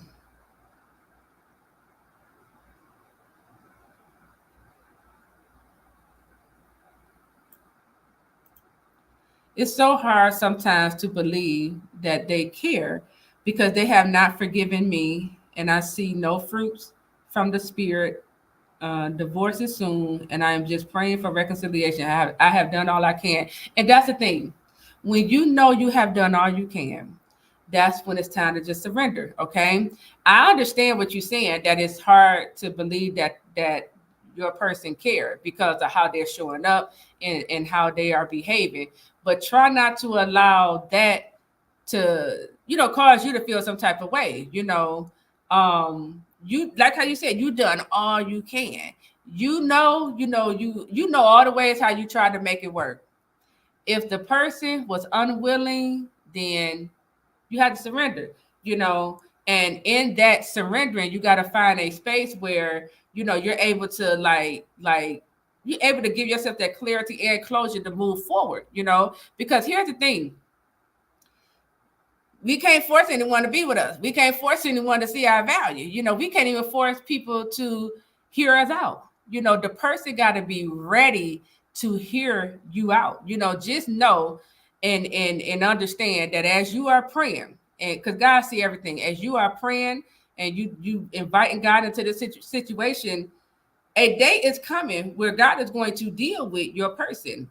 Okay, a day will come when God is going to Okay, like those spirit, the prodigals are up under, God is going to remove them spirits, and then that person is now going they're going to begin to see I was wrong. They're going to begin to see all the ways how you tried to reach out, how you tried to make things work, and they just couldn't see it. It wasn't, like open to it or whatever.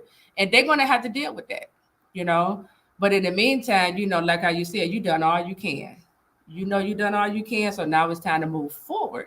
When you hear me say move forward, I'm not saying, go forward with the divorce and go move on to another woman. No, move forward in freedom. Okay. Move forward knowing I've done all I can. It's left up to God now to reconcile this. You see?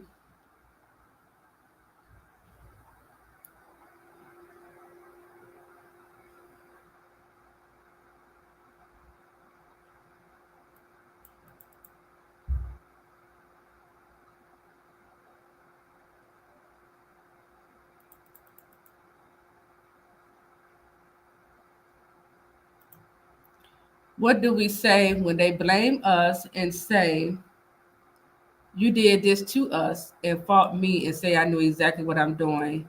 What is your truth? Whenever blame come in the picture, that's the person that's the person still don't want to accept accountability and be responsible for their actions. Okay, that's immaturity. Okay, so but the truth. So what is the truth of the situation? And that's what you stand on. You don't have to go back and forth with this person. If they want to continue to blame you, that's a sign letting you know, okay, you still not ready. You don't got to necessarily say that to that person, but you still not ready because you still blaming. So this is how I talk to me. So when the blame go away and you're ready to take responsibility for your action, I'm free to talk. That this is what I say to me, to help me move forward because I don't do blame. Okay. And if they want to continue to fault you, that's the lens that they're looking through. Their lenses are lenses of blame, lenses of fault finding. You see, they're gonna win a battle. They're gonna win that argument every time. So don't even try to, I say argue with them, but don't even try to convince them to see your perspective because they're looking through a lens of blame and fault finding. You see, so that's a losing. It's a losing battle until they change, and bring in some healing.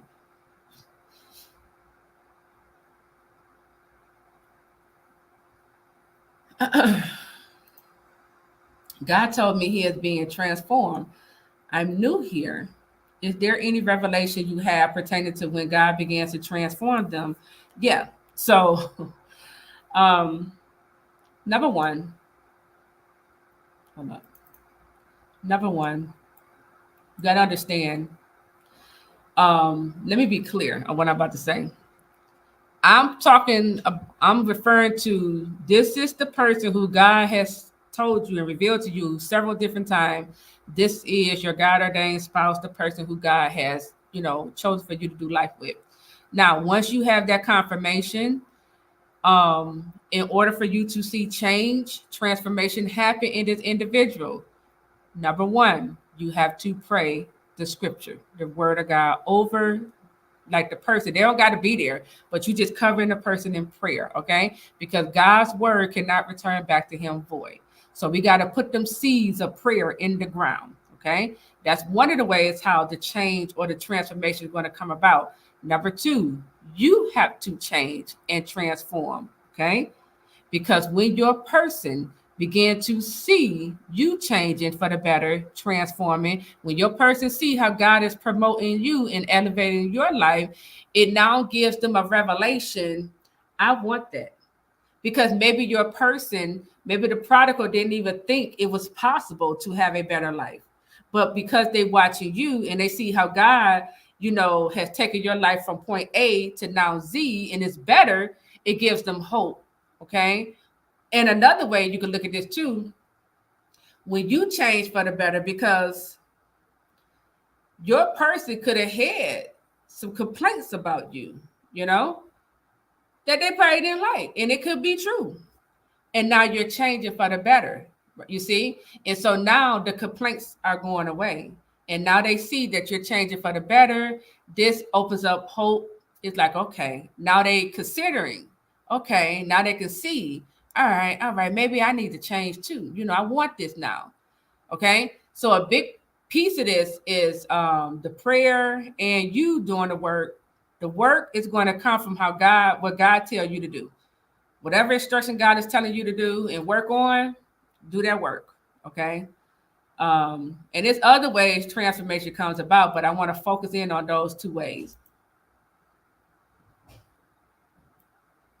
But if you do nothing, don't expect to see anything happening over there. Because it's a prodigal.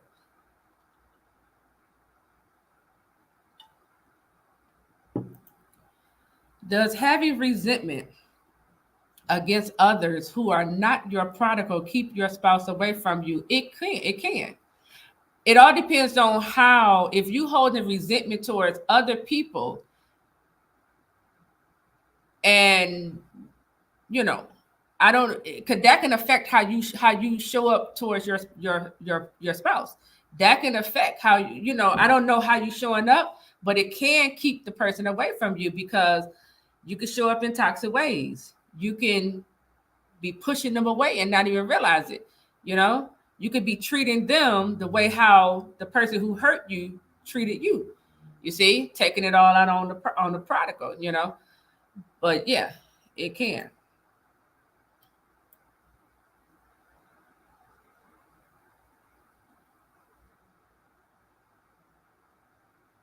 You're welcome. You're welcome.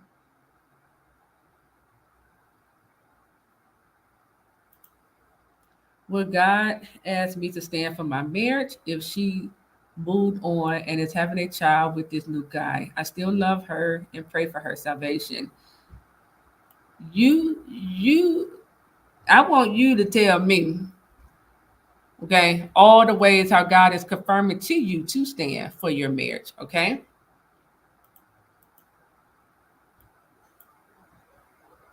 But he will tell you. If he want it, if he want this marriage, and he want to restore, he will. He will tell you to stand for it. He just after he confirm it and tell you to stand for your marriage. Now we have to be patient and we got to do our own work. Okay, so you married, you a standard, Kevin. So in this process, you have work to do. Make sure you are fasting to break these generational curses. Okay, make sure you are rebuking the spirit of divorce, the spirit of adultery, off of your marriage. There's work that has to be done on your end because the enemy is on assignment to tear this marriage apart. You see, your wife got some things going on in her bloodline, okay, that is causing her to produce this fruit, right? So God will confirm it. He'll be like, yeah, stand for it. I'm gonna restore it. But while we're standing, we have to do work. We have to, partner with God in this process and make sure we're doing our part, and also being patient with God, because he gotta correct her. He gotta heal her heart. He gotta do some things, with her.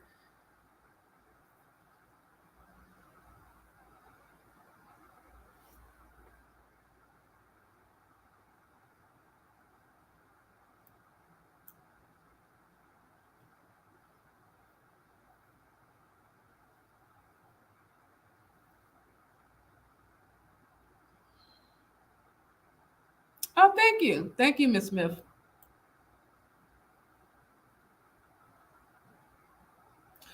Okay, so there you go, Kevin. You said a counterfeit is into dark magic. Okay, so if you don't know spiritual warfare, it's time to learn it. Okay, you know what that's telling me? That counterfeit probably got your wife up under all types of spells.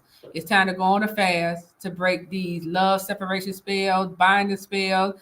It's time for you to, if you're not already doing this every day in prayer, you should be in prayer every day, rebuking all this spell work off of your wife, off of your marriage, off of you, because they attack you too with spells.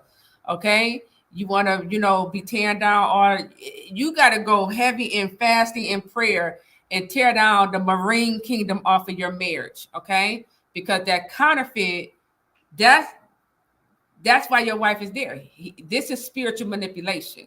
So one of the things the Lord wants you to learn, if you don't already know it, is spiritual warfare.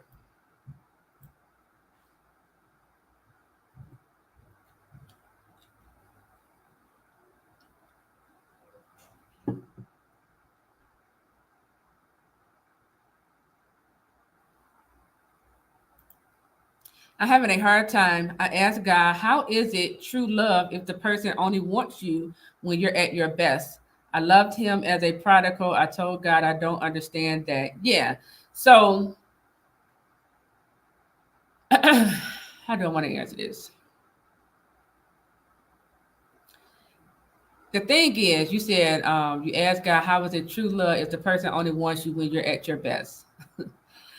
I know I get what you're saying because it could come across as it's selfish, like no.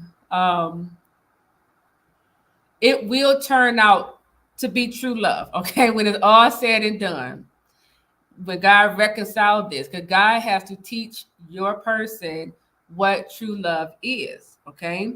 When God tell us our person love us, and God is like advocating on their behalf, I'm trying to figure out how do I want to say this. I really believe it's true. However, in the physical, it might be hard for the person to express that love to you. You see what I'm saying? And so this is why this is like when God's talking to you in your dreams or vision, he's telling you your person love you, it's the truth. It's the truth. But they might just be having a hard time expressing it in the physical. Okay. Now, and like how I said, when God reconciled this, it will be true love. It will be. It can't be nothing other than true love. Okay. Because God won't release the person to you. All right. But God has to teach your person, he gotta purify some things out of his heart. And he gotta, reveal to your person, this right here is a little toxic love, over here, like he got to highlight, some things to your person. This is true love, when a person is loving you, they honest with you, they hold you accountable, they will even give you boundaries. Like God got to reveal some things to him so that he began to see, like he began to get the understanding, what love is and what is not, but just know, when it's time for you and your person to come together in this marriage, he will have true love. He will know what it is. Okay. Just know that. Can the prodigal have resentment to their spouse in the reconciliation stage season? Yeah. Yeah, they can. Yeah. Mm-hmm. But don't worry about that because God is going to give you a strategy. He's gonna give you, your next assignment, your next instruction, to help with that. Don't worry about that.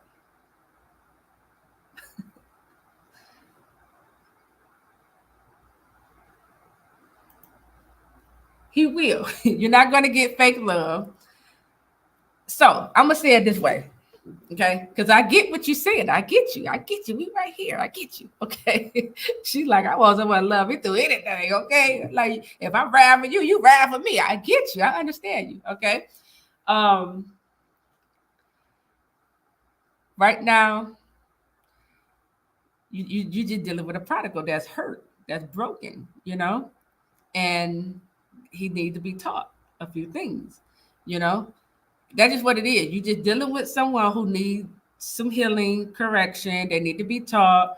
They need God, to come into this thing. Okay, but just know, okay, when God reconciled this, if all that fake love going out the door, your spouse, this for everybody. When God reconcile you, not when you reconcile you, when God bring the two spouses together in marriage, it's gonna be true love. Your person will be in their right mind and they're gonna go hard for you. Okay. They will it's the real deal. It's gonna be the real deal, they're gonna be there for you. Okay, they're gonna make up, for all that lost time and et cetera, et cetera. Okay. You don't gotta worry about any of these things. God is correcting the prodigals. Okay. They're gonna get that revelation.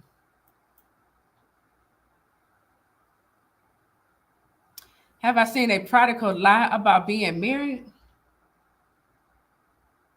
You know what? Not since I've been in this God ordained stand, but I can when I think back over some prodigals I can't, I met in the past. Oh yeah, it was a whole lot of prodigals who married. I mean, who lie about being married. Uh huh.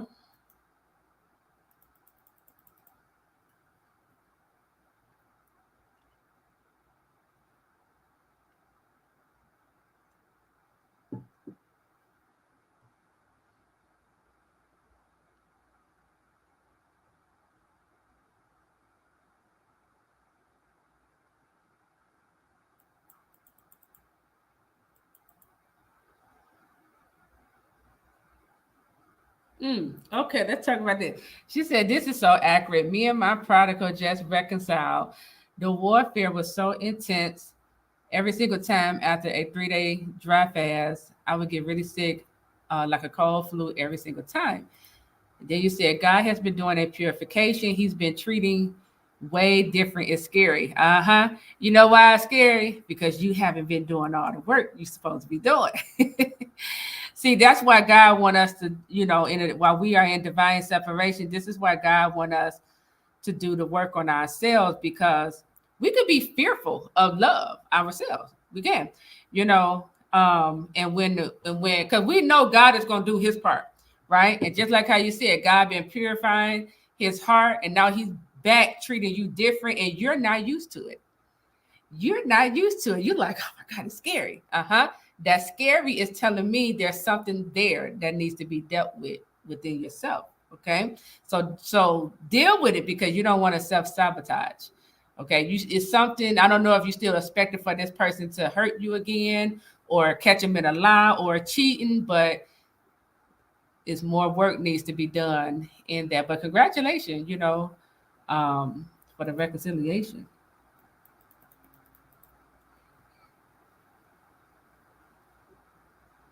I mean, that's what it is. If the prodigal lack empathy, that's just what it is. It's some people might say they might call them a narcissist, but hurt and pain, unhealed hurt and pain can cause your feelings to go numb. Like it can cause you to just be numb, emotionless, and then they up under that reprobate mind, got that cold heart. I mean, that's just what it is. That's a prayer point, okay? God has to awaken, okay, this person back up, and God has to take them through some things. I believe it's a spirit there that's blocking that, but God got to take this person through some things that's going to, you know, awaken the person up to where they in situations where they are now considerate. It's causing them to now be considerate of other people feelings, and what they might be going through. Okay. But I really believe that's coming from that trauma, that brokenness, and by them being spiritually, go to that spiritual death. I don't know why your spouse won't let you get into the storage unit. I don't know. Okay. I don't know. If you got if you can get access to the key, go get it. I don't know.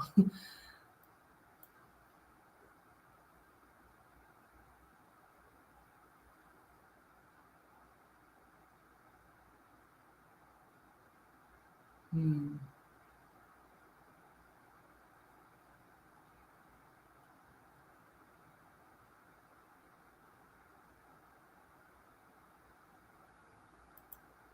I feel like my stand with God and proclaiming Jesus over our marriage has caused division.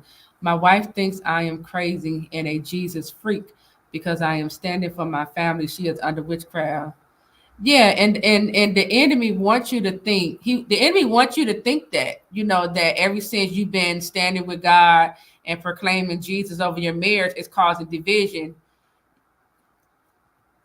At the name of Jesus, every knee shall bow. You causing them demons to bow. That's what it is. Okay. The spirit of division must bow at the name of Jesus. All right. This is spiritual warfare, right? And see, your wife, her response let me know she's not even walking with God, you know. So of course, she gonna say things such as "you a Jesus freak," you know, call you crazy, but you know the truth. You know I'm not crazy. I'm a child of God. I'm a king. I'm. You don't got to say this to her, but you're the one that's in your right mind. You know, standing for what is right, standing for what you want, what you believe in, what you love. You know, she's the one who's blinded. She's the one who's lost. Okay, so she's the one who still needs the prayer, right? But the enemy would love for you to think that this stuff is causing division. No, it's breaking down the works. You standing for Jesus and praying and covering your marriage in prayer is breaking down the works of the devil, the works of darkness that has been prospering over this marriage all of this time. That's what's going on. And your wife got that door open. That was a spirit speaking through her, calling you crazy and Jesus freak. That was a mocking spirit. Okay, so you continue to stand strong. It's tearing down the works of darkness. That's what it's doing. And them demons in her is resisting coming out.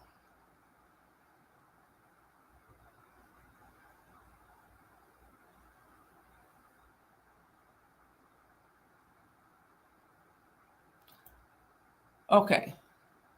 I don't know your situation, but here's the thing. Because you said, is this a serious thing? The prodigal doesn't let us move in or move on with our life. No one can stop you from moving on with your life. Okay. They could probably stop you from moving in with them, but no one can stop you from moving on with your life. That's a decision. Okay. Like I'm moving on, period. That's it. You know, so I don't know what's all going on in your love story, but it's a decision. You just, if you want to move on, you move on. Period. And then you put boundaries in place if the person keep trying to prevent you from moving on, you know.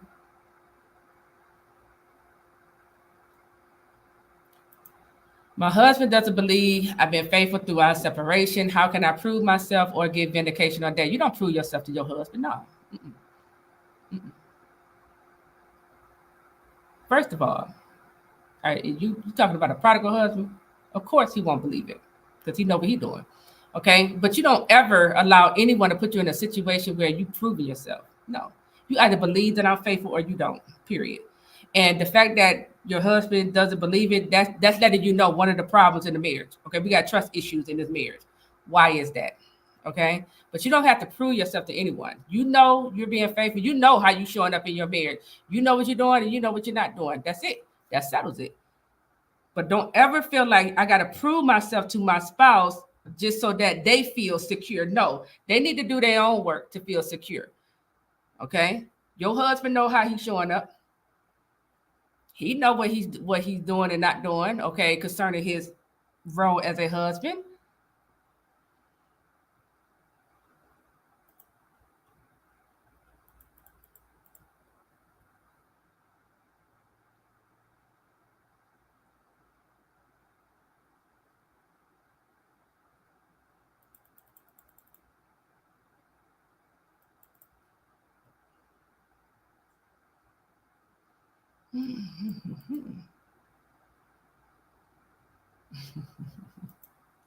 You said, why do prodigals check in on you and say, I miss you and love you if they know they are not ready? Trying to keep you stuck, trying to ensure you don't move on from them. And I'm being honest, though. I know I'm laughing, but it's the truth. It's true. They try to they might believe it, but it's to keep you stuck. Okay, it's to ensure if you were thinking about considering dating another man, let me come on in here and check in and put something on your mind right quick. Okay, that's what it is, you know. And like I said, it can be true, but it's to keep you stuck, never moving forward.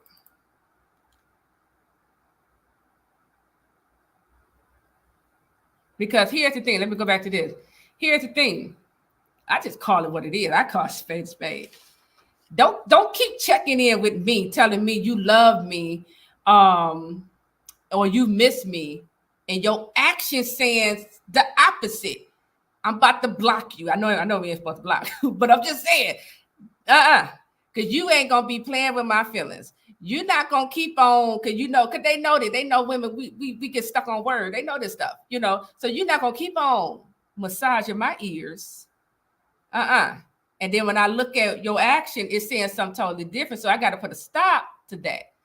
Okay? No. I'm gonna stop listening to that. Okay? I ain't saying I'm gonna go out here move on to a counterfeit, but I'm not gonna allow you to play with me, keep massaging my ears in this way when your action is showing me something different. I'm gonna shut all that communication down, buddy. That's just how I am. That's how I am. That's one of my boundaries. When you miss me, when you love me, I want to see it. I want to see it in your action. Because if I don't see it, I don't believe it. Like, that's how I am.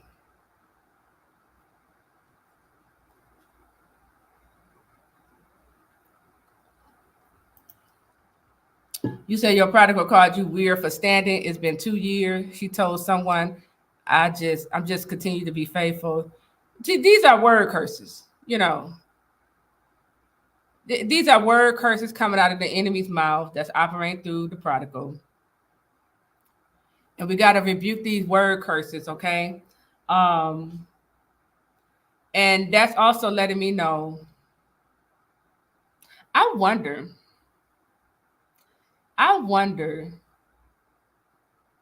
you know how when prodigal call us weird, crazy, desperate. This I could be wrong, but I believe they saying these things because they never had someone show them true love in action. And so it appears weird. It looked desperate. You see, it looked crazy, like it's crazy, like because they never had someone stand for them in this way. They never, they never, was shown love in this way. It's unfamiliar, and so here it comes out of their mouth, But you know who you are, and you know who you're not.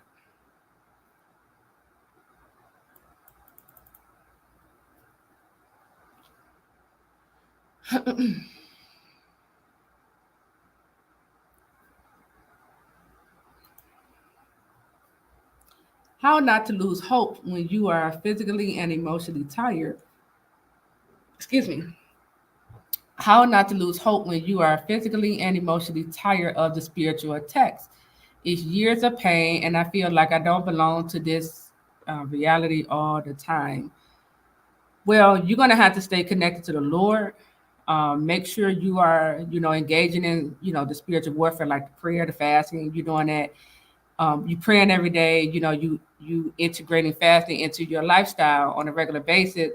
When you are up under spiritual attack and it's to the point to where it's affecting you physically and emotionally, see, God will come in, okay? Because he's always watching us. He will come in because he know how much you can handle, and he know.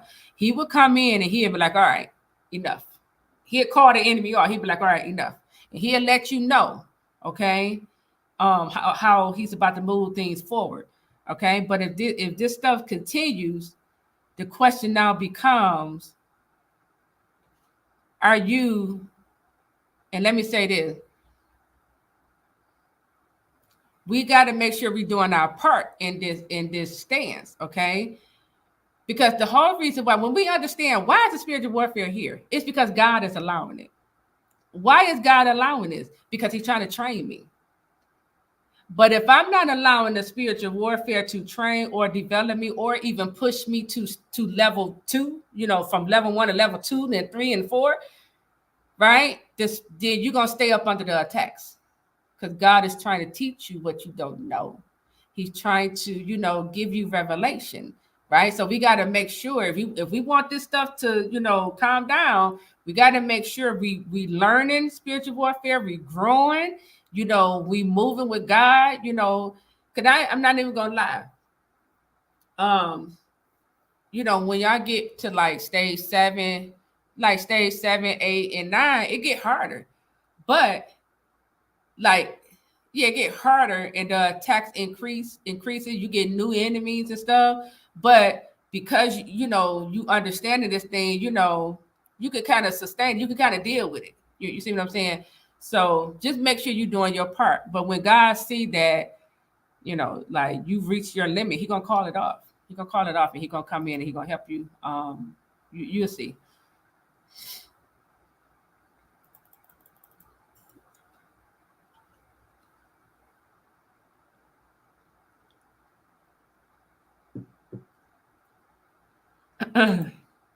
My prodigal broke up with the counterfeit witch and has moved on to another. However, the witch is still attacking me with witchcraft. Do counterfeit attack other counterfeits or only the God ordained spouse? This, this this is normal. But let me tell you what's going on here. Your prodigal broke up with the counterfeit witch, and he has moved on to another. Probably moved on to another counterfeit witch. However, that witch is still attacking you with witchcraft. You want to know why? Because she probably the one who took out a contract. Mhm. She's attacking you because if she doesn't fulfill that contract, it's gonna come back on her. Anywhere it goes, it's still gonna come back on her. That's really the truth.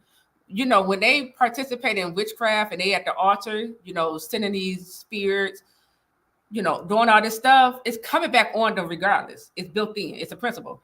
So, but that's why she's still attacking you. Okay. It's out of bitterness, but it's also it's she probably taking out a contract and she trying to fulfill that contract. You okay? So that she thinking if I fulfill it, then you know nothing will happen to me. It's gonna happen to her regardless because she should have never been at the altars, you know. But that's why this witch is still attacking you. And she might be who God is using. Here's the thing: this for everyone. When you're dealing with witches and warlock in your God ordained love story, God is allowing you to deal with that for a reason. Learn their tactic, okay?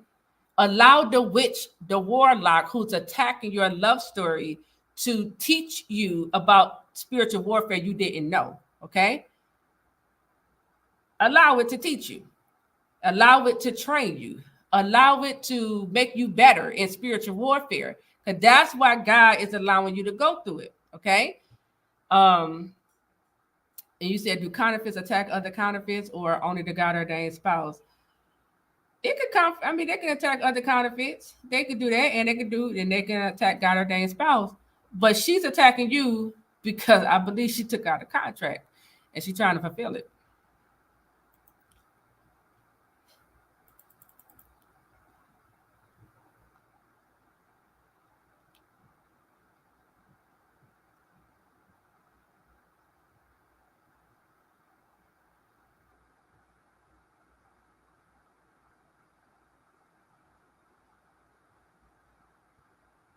You're not offensive.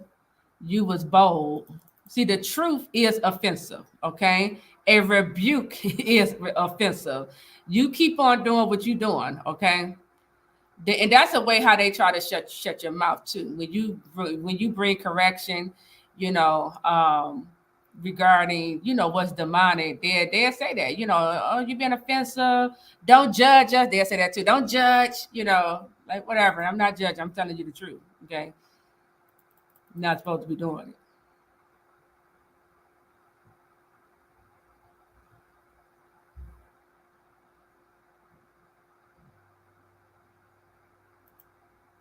In this moment, I can't figure out if blocking my spouse or deleting his number, which is better. I need to regain my focus on ministry and God. Well, I know I had shared earlier. I was using that as an example, like I blocked the person, but the revelation the Lord gave me about this stance is blocking the devil is the one who tried to block this love story. So God was telling me, he doesn't want us to block our spouse because God would use he one of the reasons why God doesn't want us to block our spouse because as you are moving according to God's instruction, and he gets you in a certain position, now God is going to lead your person without you knowing to now watch you from a distance. You know how Boaz observed Ruth in the field?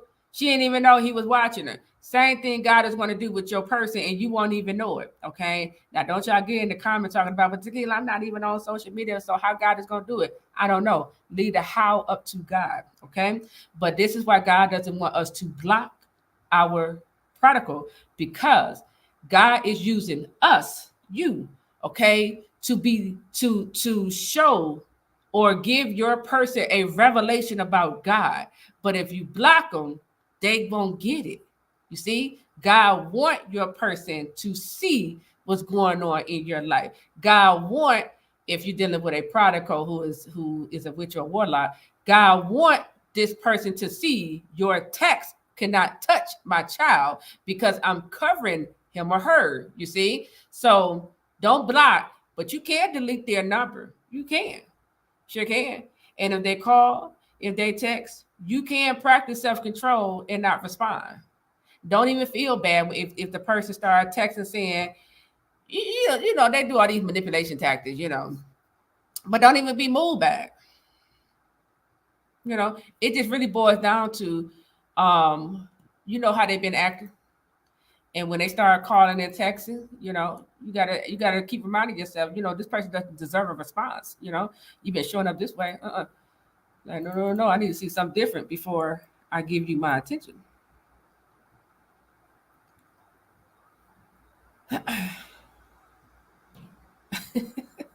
You said, I think my spouse is scared to say something to me. I will be too. You know what?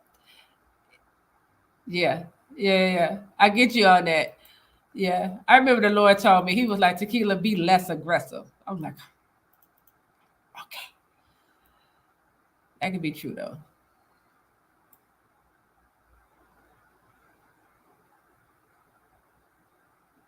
Hmm.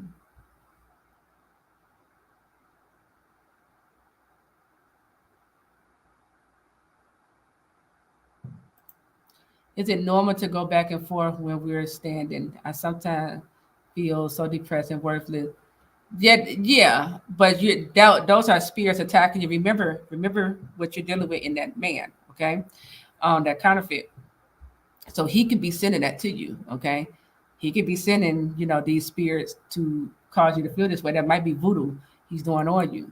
So make sure you every day you rebuking all work of voodoo that's causing me to feel depressed and worthless.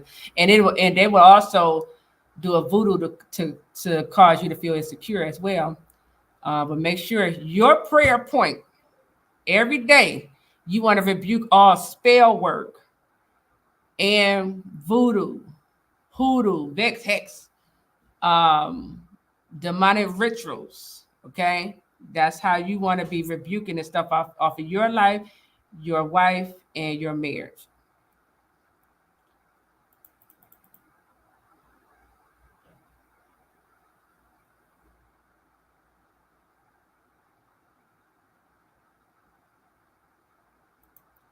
So my husband said he wants to be friends because he wants me to change. He's mad that I kicked him out for staying out and then cheating. He said maybe we can be together after we get divorced.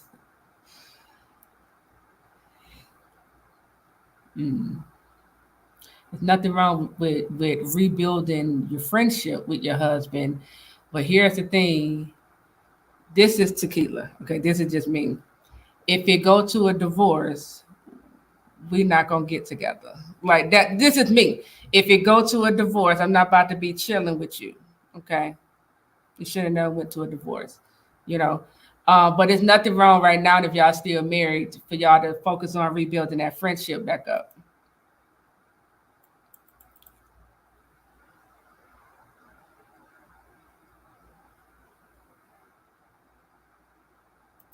The best way how I know how to answer this when you're trying to figure out are you feeling your emotions or your prodigal is you just have to know, you got to be in tune with yourself and know how you feel on an everyday basis.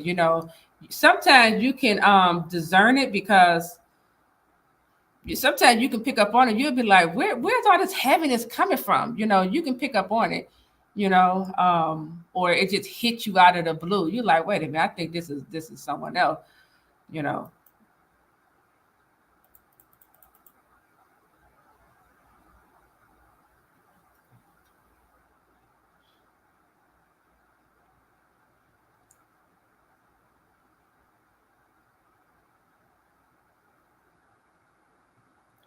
Yep. So you got to heal from the rejection. Okay. You got to deal with that rejection so that it doesn't cause you to self sabotage. Is it okay not to answer their phone calls sometimes? If you're dealing with a prodigal, you're supposed to be in divine separation. So yes, it's okay to not answer the phone call until God tell you I'm about to reconcile this.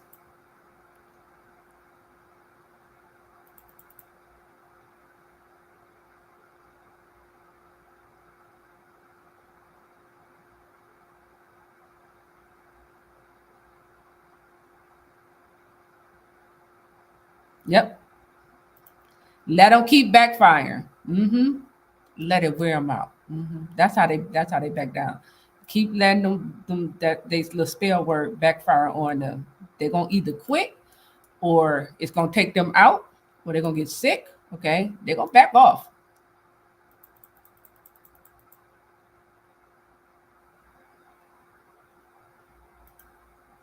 Any course or books you have that can help with spiritual warfare? Yeah, my new book, The Profile of a Prodigal. If you go to the back of that book, I put all the prayer points back there. Um, you got prayer points to pray over your person, and we have inner healing prayers back there as well. Um, yeah, so get the book. It's over on Amazon, or just look in the description under this video for the link. And yeah, get the book and say those prayers.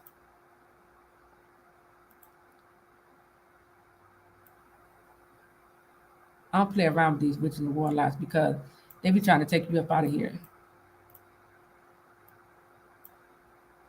So I let them know each time they try to attack, I'm on my prayer post.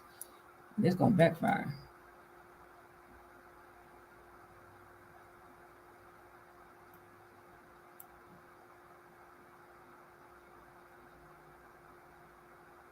Mhm.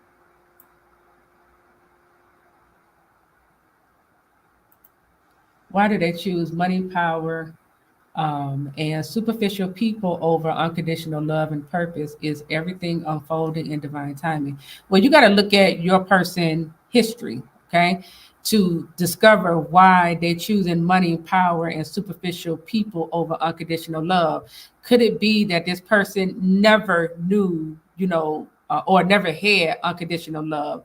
Could it be that we know it's spiritual. We know that these are spirits, spirit of greed, um, that appearance of thing. We know that part, but could it be that you're dealing with someone um who care about what people think?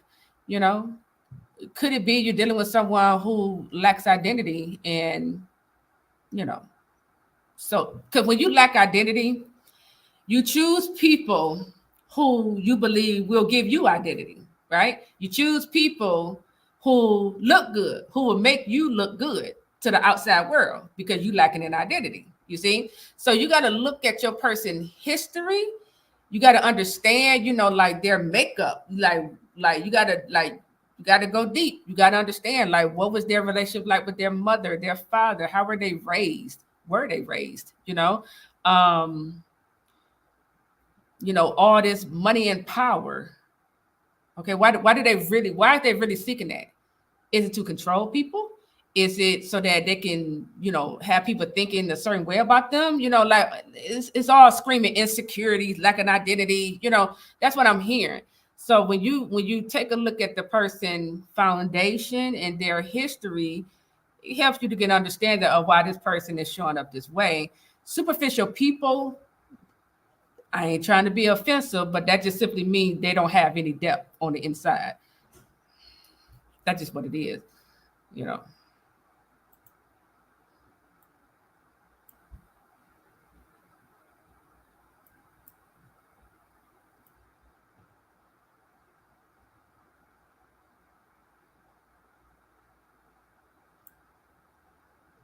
All right, let's see. Oh, it's been 2 hours. Okay.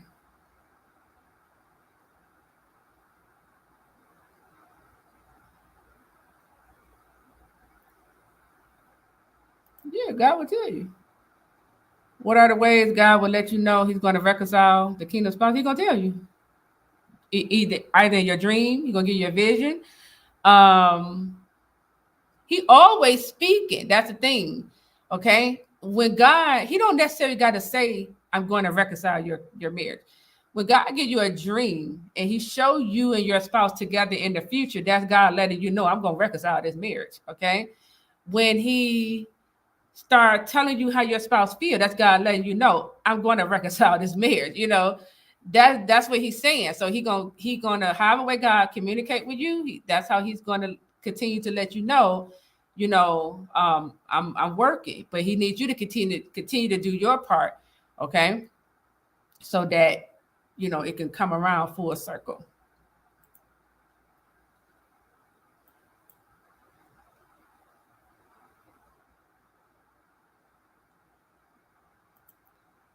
I have read all of her books. The Prodigal book is the one that will change your perspective. As I am reading some of these questions, your life will change after reading the book. Oh, thank you for sharing that, Dr. LaShawn. I appreciate that. Yeah, when you really understand, what you're dealing with in the prodigal, you know how to stand. You know how to stand for the person.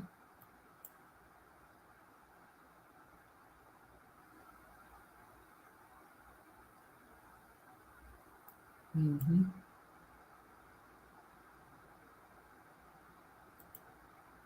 All right, this last one. How to deal with feelings of longing and missing them. I try to suppress them. No, no, no. Because what you suppress is doing something to you. Okay. It's going to manifest, okay, a different way if you suppress it, right? I try to suppress them or pray them away because when I feel like that, he's off with counterfeits and I feel bad. So the way how you deal with the longing and missing them, number one, is that's normal. You will miss this person because God is keeping a person on your mind. God is giving you dreams, okay, about the individual. So that's natural, that's normal. However, now it's about how can I find healthier ways to keep me focused 80% of the time. That way I'm not, because the longing could turn into sadness and depression or even disappointment and resentment. So how can I begin to yeah, how can I begin to put my mind on something else? Okay, that's going to take up 80% of my attention. For me, it's purpose, right? So you stop the feelings of longing and missing them. You always miss them, but you stop that or reduce it by getting in your purpose or putting your mind on something else. Okay, if you always wanted to write a book, go ahead and write that book. If you always wanted to go back to school, go ahead and sign up for the class and go back to school. You got to put your mind on something else that's going to be beneficial for your life. Okay, because here's the thing. I can say put your mind on something else, and some of y'all can go get on a dating site. Wrong. Don't do that. You want to put your mind on something else that's going to help to improve areas of your life. Because when I'm not improving areas of my life and I start thinking about my person, or I go in the kitchen to only see the person with a counterfeit, now I'm feeling defeated. Now I'm feeling not good enough. But when I'm putting my attention on purpose or work that's going to benefit and help to improve my life, and I look in there and I see what's going on, I don't feel all that bad because my life's still going up. I'm still improving. I'm seeing more of my worth and value. And I'm telling myself, where's your loss? You keep choosing the counterfeit. You see? So find, things to put, that's beneficial that will help to improve your life. You put your attention over there. Okay. And you just keep putting it over there and just know you're going to miss them from time to time. Okay. You said I just read you. Wow. Yes, that works a lot. Do you think praying in tongues help? It does. And I highly recommend everyone, if you know how, if you have your heavenly language, I recommend everyone pray in tongues every single day. It really does help. All right. Okay. All right. So, um, yes, let's move into doing the work, the healing work, releasing resentment. Okay, I got another teaching I'm going to come back with around the mother wound. Okay, so be on the lookout for that. But everyone, enjoy the rest of your night, morning, evening, whatever time it is for you. And I'll see you all later. Have a great night.